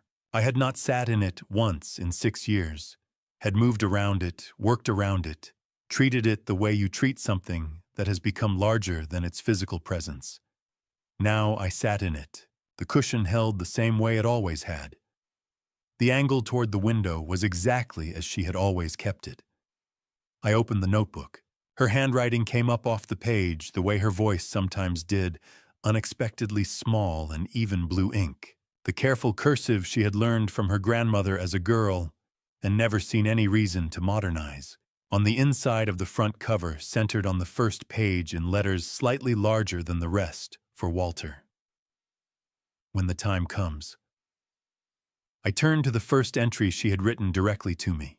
Walter, you fix things. That is who you are. It lives in your hands, in your eyes, in the way you are constitutionally unable to pass something broken without needing to understand what went wrong with it. But there is a category of broken that repairs make worse. Some mechanisms do not want to be corrected. They want to be set down and left in peace. The children are not clocks. You cannot regulate them the way you regulate a movement. You cannot identify the worn component, replace it with a better one, and expect the whole assembly to run true again. Some problems are not repair problems. Some problems are letting go problems. You have spent 40 years insisting there is no difference between those two things. There is a difference, love. There is. I sat with that for a while. The rain kept its steady rhythm on the roof. Through the small workshop window, the backyard was a single gray wash. The maple lost somewhere in the low light. The fence just a suggestion at the far edge. I turned several pages without choosing which ones, letting the notebook open where it wanted to.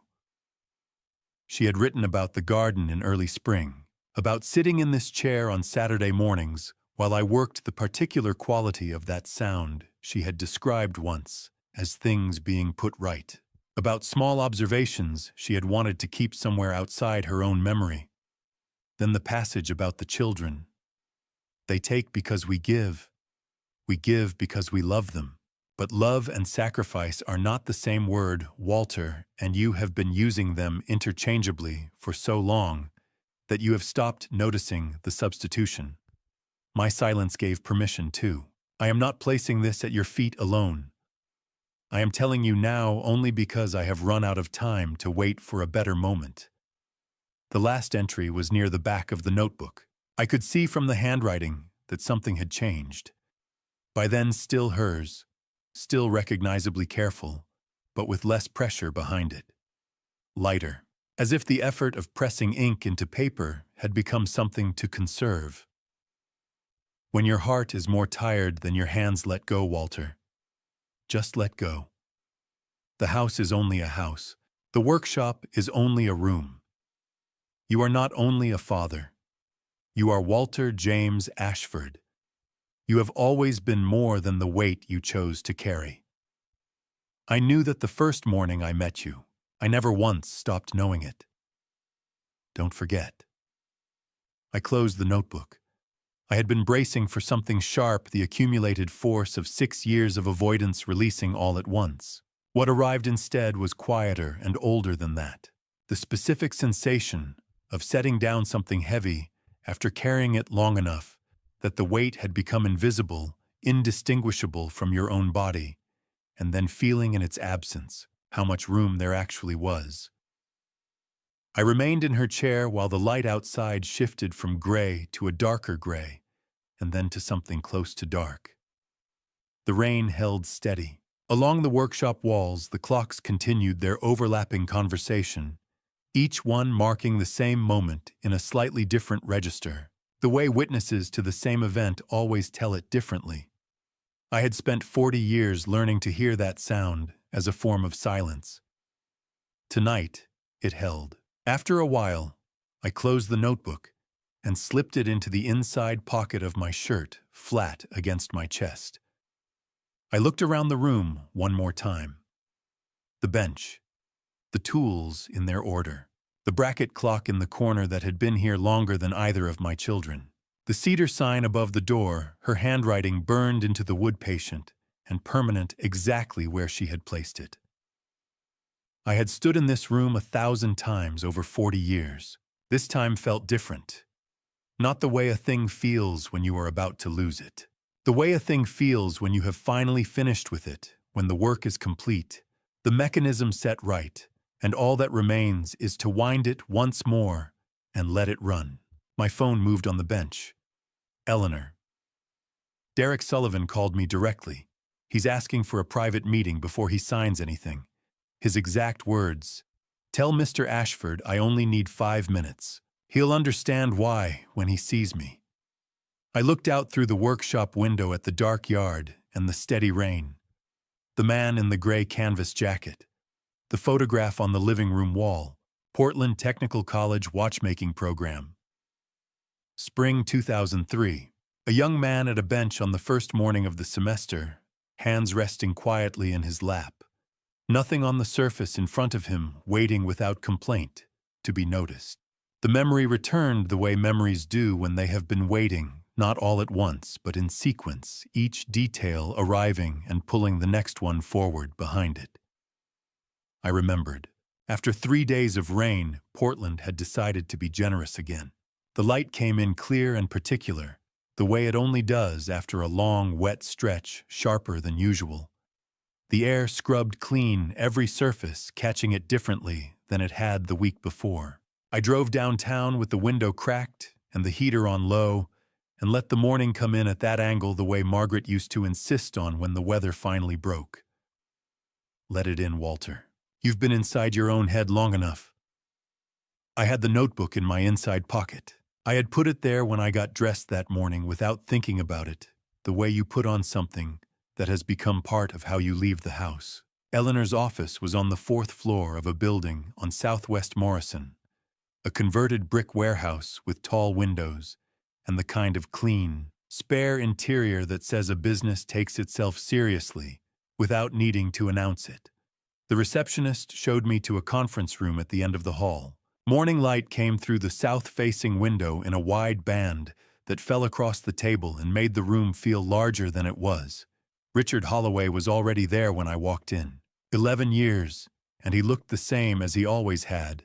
The tortoiseshell glasses, the dark suit that fit the way suits fit on men who have worn them long enough to stop noticing them.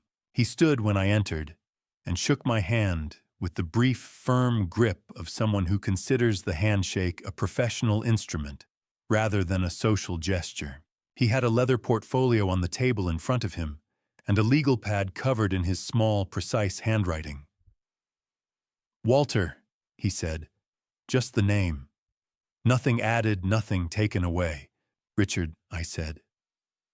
Eleanor was standing by the window. She gave me the small, composed nod I had come to recognize as her version of reassurance, the nod that said, "The room is under control, take your time." I sat down across from Richard. A moment later, the door opened again. The man who came in was somewhere in his mid-40s, with salt and pepper hair cut close, and the kind of unhurried, self-contained way of moving that takes decades to develop.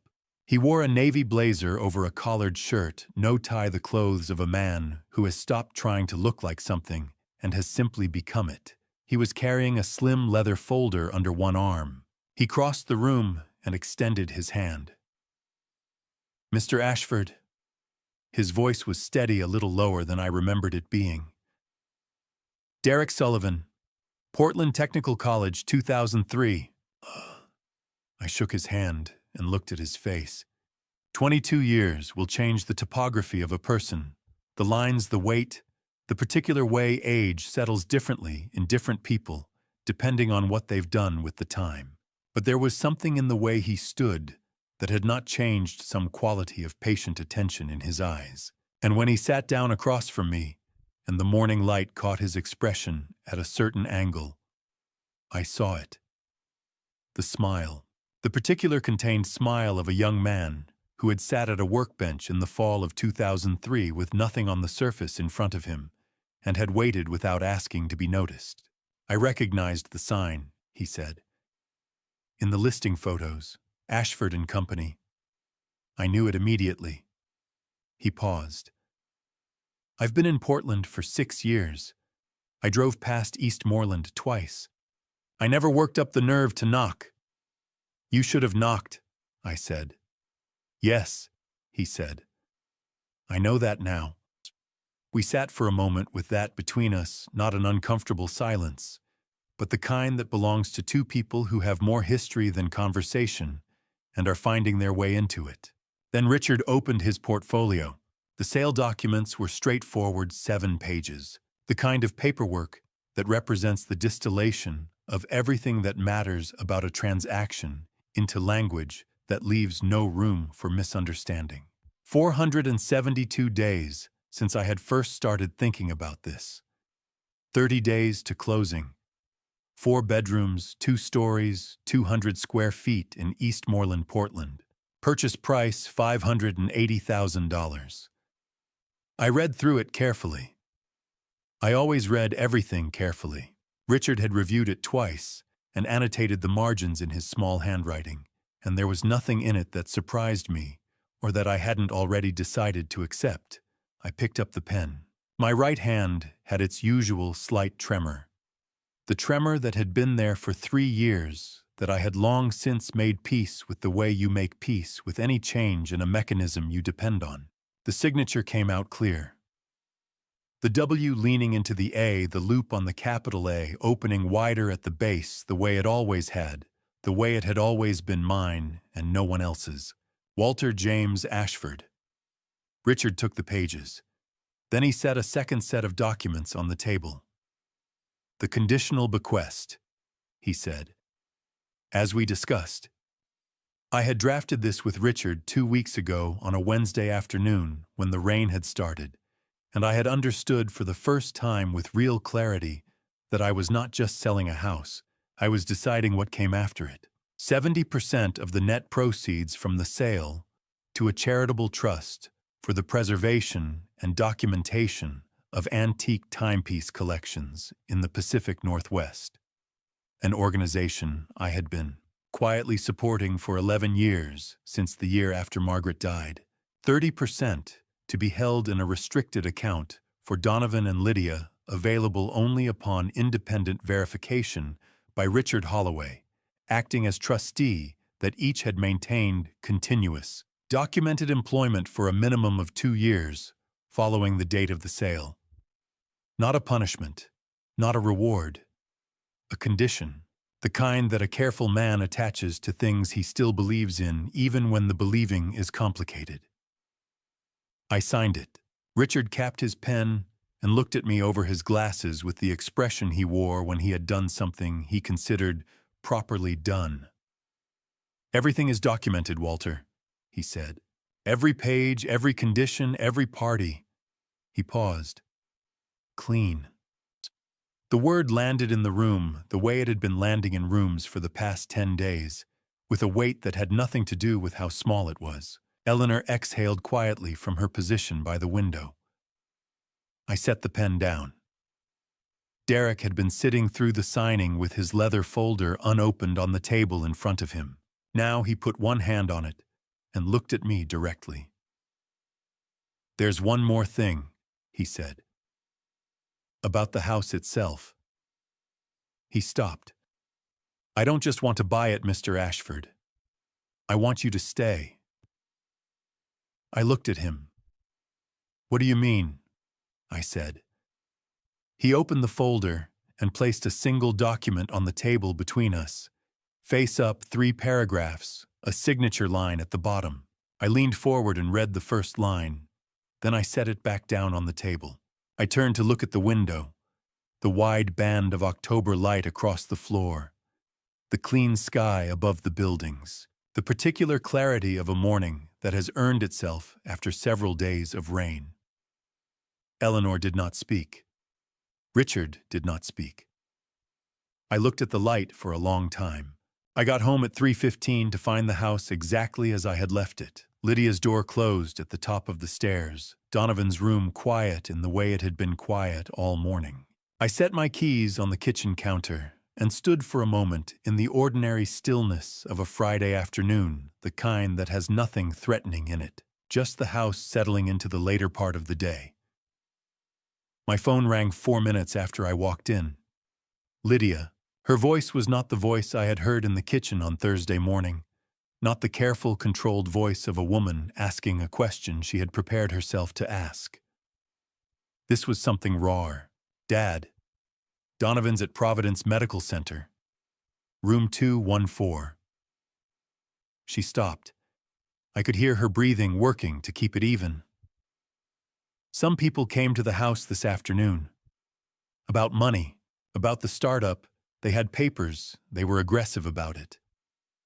I know it wasn't legal the way they came, but Donovan panicked before anyone could say anything sensible. He tried to get out through the front door and he fell on the steps. His arm, they think it might be fractured.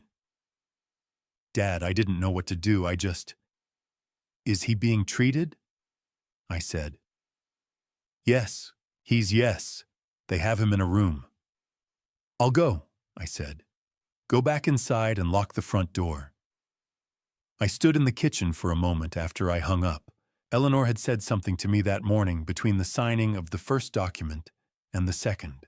In the kind of aside that a professional offers when they have seen a situation play out before and want to make sure their client is not surprised by what comes next. Walter, once the legal filings are on record, the people Donovan owes money to will know the guarantee has been voided. Some of them are going to take that badly. Be prepared for things to move quickly from here. I had heard her. I had simply not expected quickly to mean the same afternoon. Providence Medical Center was 20 minutes from the house. I found a parking space on the second level of the garage and walked through the main entrance and down the east corridor to the elevator. The hospital had that particular quality of all hospitals, a carefully maintained neutrality, as if the building itself had decided that the most honest thing it could offer was an absence of opinion about whatever brought you there. Room 214 was at the end of a short hallway on the second floor. I knocked twice, pushed the door open. Donovan was sitting up in the hospital bed with his left arm in a temporary splint. They had not yet done the full imaging a nurse had told me at the desk. But the preliminary assessment was a hairline fracture of the radius, not a complete break. He was in a hospital gown, his color still off. His hair the way it looks when a person has been through something physical and has not yet had the time or the presence of mind to do anything about it. He looked at me when I came in, not the look he had given me across the kitchen table when I told him to watch me. Not the look from the bottom of the stairs when he heard the word realtor. This was something I had not seen on my son's face in a very long time. The face of a person who has run out of the specific kind of confidence that comes from believing the consequences are always something you can outmaneuver. He just looked scared. I pulled the chair from the corner and sat down beside the bed. Dad. His voice was quieter than I had ever heard it. I think I'm in real trouble. Yes, I said. You are. He exhaled a long, unsteady breath. The guys who came to the house, they had papers. They said the guarantee was voided, and that meant the loan was callable immediately. And He stopped, looked down at his splinted arm. I panicked. I know, I said. A silence. In the hallway outside, a cart moved past with the soft, rubber-wheeled sound of hospital equipment. Someone spoke briefly at the nurse's station, the ordinary sounds of a building that absorbs crisis without commentary. Can you? Donovan began. No, I said. He looked at me. I signed the sale documents this morning, I said. Richard's filings are on record. Your name is on those debts, Donovan, not mine. That's where it needs to stay. I kept my voice the same way I had kept it in the kitchen on Tuesday night and Wednesday morning, not raised, not performed. Just level. The doctors here are good. Your arm is going to heal. The rest of it, the debts, the investors, whatever comes next, from the legal side, that's yours to work through. That's what being an adult means. You're leaving. It wasn't quite a question. I looked at my son in the hospital bed. 32 years old. I thought about the boy who had learned to ride a bicycle on the sidewalk in front of the house on a September morning in 1999, the year we bought the place. The way he had gotten back on every time he fell, not because he wasn't afraid, but because I was watching and he wanted me to see him not be afraid. That boy had been real. Whatever had happened between that morning and this one was real too, and it was his, not mine, to carry anymore. "You're being taken care of," I said. "You always have been. You just never noticed." I stood up. I looked at him once more, not with anger, not with grief, not with the particular weight of a father who has spent 30 years hoping a thing will turn out differently than it has, just clearly. The way you look at something when you have finally stopped trying to fix it. I walked to the door. "Dad." I stopped with my hand on the frame but did not turn around. I waited. He didn't say anything else. I went out into the hallway and let the door close behind me gently, the way you close something that deserves to be closed with care, even when everything in you has already moved past it. I stood in the corridor for a moment. Fluorescent light, overhead linoleum underfoot, the neutral smell of a place designed for the process of recovery. I reached into my inside pocket and took out the notebook. I opened it to the last page. I read it once, standing there in the hallway outside room 214, Margaret's handwriting in the flat hospital light. "When your heart is more tired than your hands let go, Walter. Just let go." I put the notebook back. On the way out, I passed a long window at the end of the second-floor corridor that looked west over the city Portland. In the late afternoon, the light going gold over the rooftops. Mount Hood faint and snow-capped on the eastern horizon in the unusual clarity of a post-rain October sky. I thought about the document Derek had placed on the table that morning, the 3 paragraphs. The first line I had read before I put it back down and looked at the window. For the first time in longer than I could easily measure, I found that I wanted to go home. I slept 8 hours for the first time in 3 weeks. No particular reason, or maybe every reason, all of them adding up at once. I woke at 7 to the sound of the maple moving in a light wind outside the bedroom window, and the first thing I noticed was that the ceiling looked the same as it always had. And the second thing I noticed was that I was not dreading the day.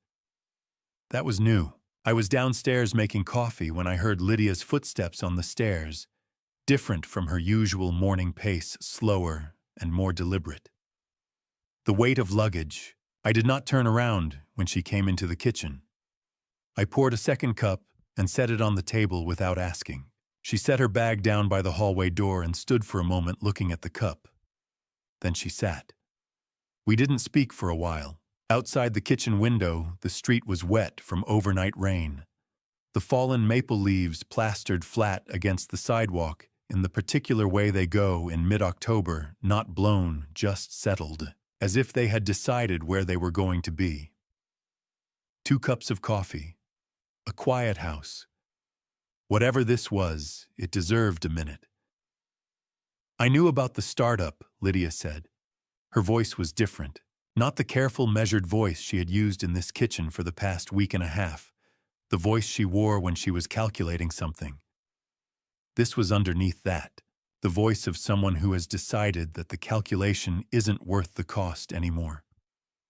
"Donovan told me 6 months ago," she said. I didn't say anything. "I know," I said. She looked up. "When you knew..." "I suspected," I said. "There's a difference." A pause. Outside, a car moved slowly down the wet street. "Why didn't you say anything to me, I mean? Why didn't you just..."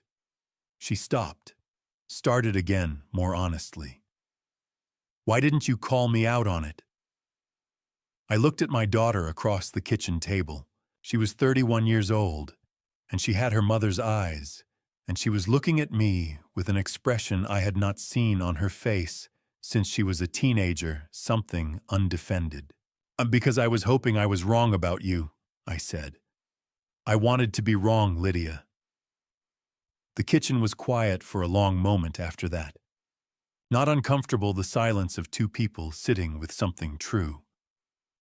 She wrapped both hands around her cup the way she always did when she was thinking. Looked at the window. I did not rush it. After a while, she stood up, picked up her bag. At the kitchen doorway, she stopped facing the hallway, not looking back at me. "The watch," she said. "The one I tried to take. I'm sorry." 2 words. Nothing more. No explanation, no context, no architecture of justification built around them to make them easier to say. Just the 2 words standing on their own. I nodded once. She couldn't see it, but I think she knew. The front door opened and closed. I sat at the kitchen table with my coffee going cold, and the house entirely quiet around me. Not the heavy silence of the past 2 weeks, the silence of a place that has finished something and doesn't yet know what comes next. There is a kind of gear in a movement, a small one, that when it finally finds its correct position, allows everything around it to begin running at the right speed. You cannot force it. You can only create the conditions and wait and recognize the moment when it happens. I had not fixed either of my children. I had never been going to fix them. But one of them had just said, "I'm sorry," and meant it. And that was a gear beginning to turn. It was enough to work with. The side door knocked 2 short raps, the pattern I had been hearing for 20 years. Ray Kowalski stepped in, without waiting for an answer, the way he had been doing since the first winter we lived here. He was carrying a paper bag from the bakery on Milwaukee Avenue, and wearing his usual canvas coat with the collar up against the October air. He pulled out the chair across from me, set the bag on the table, and looked around the kitchen with the particular attention of a man who notices things but doesn't perform the noticing. "Both cars are gone," he said. "Both of them," I said. Ray nodded. One slow nod. Then he reached for the coffee pot, filled my cup before his own, and sat back in the chair without asking anything else. Outside, the October light was coming through the kitchen window in that clean, low-angle way it has after rain, landing on the table on the 2 cups on the paper bag from the bakery, on the empty chairs where my children had been sitting for the past 10 days. Ray tore off a piece of bread and set it in front of me without commentary. I picked it up. November had come in overnight, the way November does in Portland, not gradually, but as a fact. The temperature had dropped 8 degrees since the last week of October, and the morning had that particular gray-blue quality that means the season has changed and is not changing back. I drove downtown with the heater on and the radio off and arrived at the notary's office on Southwest 3rd at 8:55. Richard was already inside. Eleanor arrived 2 minutes later, and Derek Sullivan came through the door at 9, exactly the same punctuality he had shown at the conference room 3 weeks ago. The quality of a man who considers being on time a form of respect. We shook hands. We sat down. The notary laid out the documents in order. The closing took 40 minutes. Transfer of title, final disbursement, release of all liens and encumbrances, 7 years of Richard's careful preparation distilled into a stack of paper that 2 people sign and a third certifies. I had read every page the night before, as I read everything before I sign it, and there was nothing in it that surprised me. 4 bedrooms, 2 stories, 200 square feet in Eastmoreland, Portland. Purchased 1999 for $178,000. Sold November 3rd, 2025 for $580,000. 26 years. I signed where Richard indicated. The notary stamped each page. Derek signed across from me, and when the last page was done, he looked up with the same contained, attentive expression he had worn at the workbench in 2003. "One more document," he said. He opened his leather folder and placed it on the table between us. 3 paragraphs, a signature line at the bottom. The same document I had seen in this form 3 weeks ago and had not been ready to read completely. Today, I read all of it. Lifetime lease agreement. Lessee Walter James Ashford. Annual rent $1, 00 payable on January 1st of each calendar year. The third paragraph was the one I had not read before. I read it now, slowly. Neither Donovan Ashford nor Lydia Ashford shall enter the property at 1847 Southeast Eastmoreland Avenue without prior written consent of the lessee.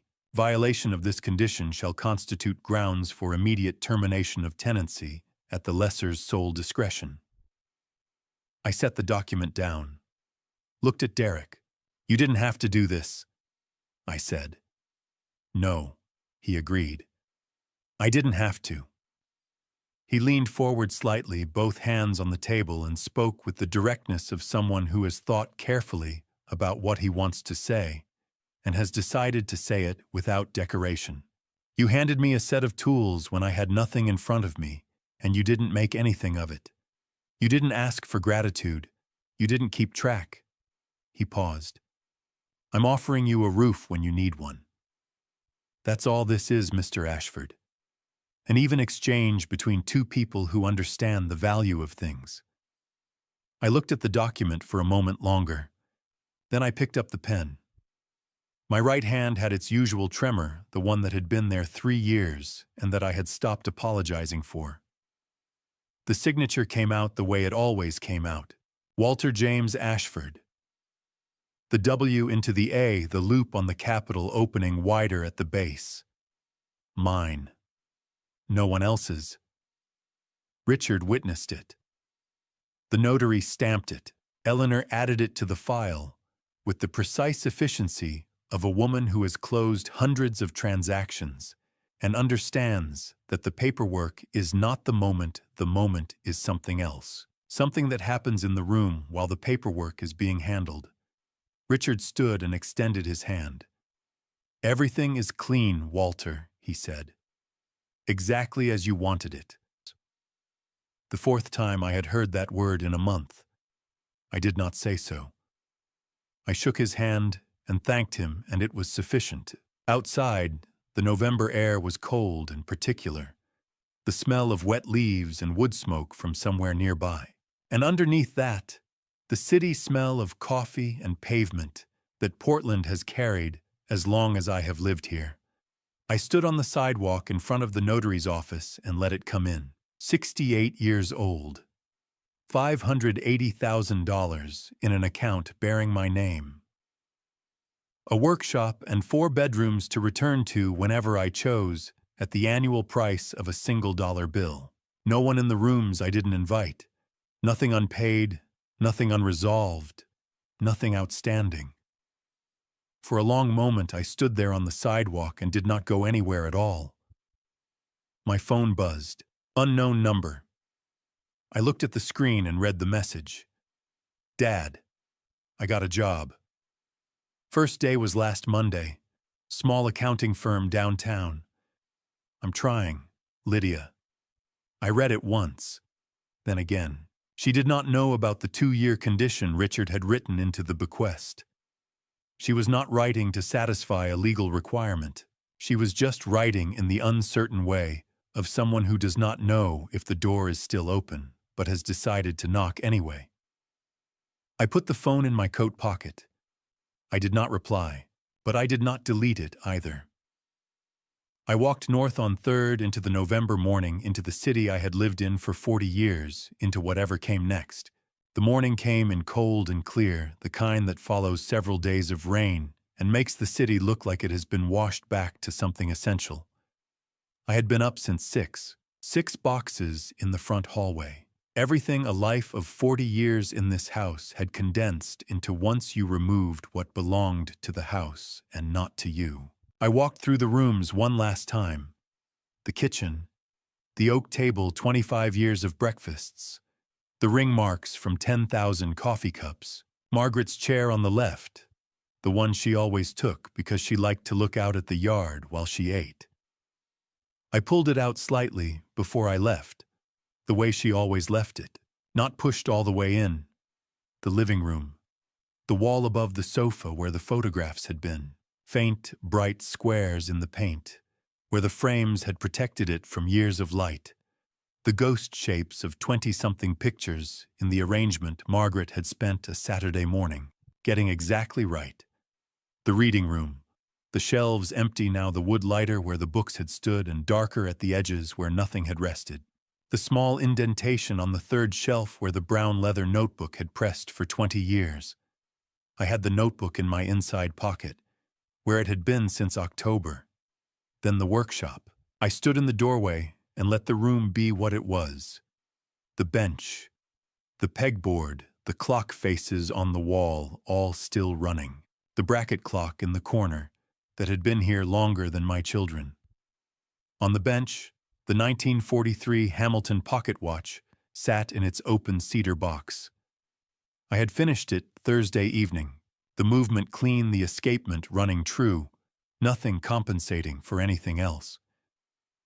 The last repair completed in this room. I looked at the sign above the door. Ashford and Company. Timepiece restoration. Margaret's lettering practiced 3 times on cardboard before she touched the cedar. Paint worn to bare wood at the corners where her hands had been. I had thought about taking it. I had decided against it. It belonged here. Whatever this room became, it would have that name above the door, and the name would mean something to Derek in a way it could not mean anywhere else. That was enough. I closed the cedar box, carried it to the front door. Ray was at the fence, canvas coat collar up, hands in his pockets, breath-making small clouds in the cold air. He had been there a while, I suspected. "You all set, Walt?" "All set," I said. He looked at the house, then at me. 20 years of Saturday mornings and coffee and the easy silence of 2 people who knew when not to talk, and it came down to 2 nods on a cold November morning, which was exactly the right amount. I loaded the last box, set the cedar case on the passenger seat, sat down behind the wheel. Before I turned the key, I looked at the house through the windshield. Brown roof, front porch with its 2 steps, the maple at the corner of the yard, bare now branches, clean and dark against the pale sky. The narrow path to the workshop, the small window, and just above it, the sign. I started the engine. In the rearview mirror, the house shrank the way things do when you move away from them, steadily, not disappearing, just growing smaller in proportion to the distance. The maple, the porch, the roofline. I held it in the mirror until I reached Knapp Street, turned south, and the Douglas firs along the curb moved across the glass, and the house was gone. I did not look away before it was. 25 years deserved to be seen all the way to the end. The apartment was on the 4th floor of a building on the east bank of the Willamette. Small 1-bedroom, a kitchen window that looked out over the river. 12 minutes from Eastmoreland. I had signed the lease in October. I set the cedar box on the new workbench and lifted out the pocket watch. The ticking filled the room immediately, 1 clock in a quiet space, present and steady and doing exactly what it was made to do. I placed the brown leather notebook beside it. Then I went to the kitchen and put the coffee on. Outside, the Willamette moved through the late November afternoon, the way it always does, patient, unhurried, indifferent to the season. From the window, I could see the near bank, the bare cottonwoods, the downtown skyline going gray in the fading light. The coffee finished. I poured a cup and stood at the window. No one needed anything from Walter Ashford tonight. After 68 years, the house, the marriage, the children, the 40 years of careful work, the October that had rearranged everything, what remained was this: a cup of coffee, a river outside the window, a clock ticking in the next room. It was enough. More than enough. It felt the way only true things feel, like the first morning of something. I am not a man who speaks about faith often, but I believe this God does not take things from you without reason. Sometimes he clears the weight from your hands, so you are finally free to hold something worth keeping. That is what this grandpastories taught me, not in a church, but in a workshop in October at 68 years old. This family story is mine, and I am not proud of all of it. I stayed silent for too long. I paid debts that were not mine to pay. I called it love, when a large part of it was just fear, fear of the empty chair, fear of the argument, fear of becoming a father who let go. If this family story sounds like yours, I am asking you directly. Don't wait for October the way I did. Don't be like me and spend 6 years telling yourself the time hasn't come. Don't let the silence become permission the way I let it. Don't be like me and call it patience when it is really just avoidance. Don't confuse love with disappearing one quiet payment at a time. Don't be like me and forget that protecting someone and carrying them are not the same thing. That is my opinion. I have earned it the hard way. What I know now after the house, the signature, the envelope, the notebook, and $1 a year is that the people who truly love you will still be standing at the fence when you finally draw the line. The ones who leave when you do were never really staying. These grandpa stories exist, so someone younger than me can hear that before it costs them as much as it cost me. If a moment in this grandpa story stayed with you, leave it in the comments below. I read every single one. If you know someone carrying too much and calling it love, share this family story quietly. That small act might be enough. And if you are not subscribed, yet stay. There is more to come, and I believe you will want to be here for it. Thank you for watching until the very end. It means more than I can say. One last note, the stories ahead include fictional elements shaped with care for the purpose of storytelling. If that is not what you came for, no hard feelings at all. Choose the content that serves you. But if you are staying, I am genuinely glad you are here.